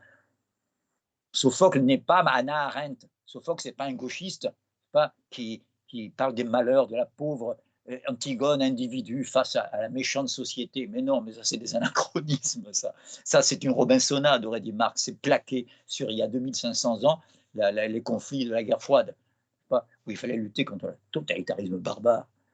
Non, non, non.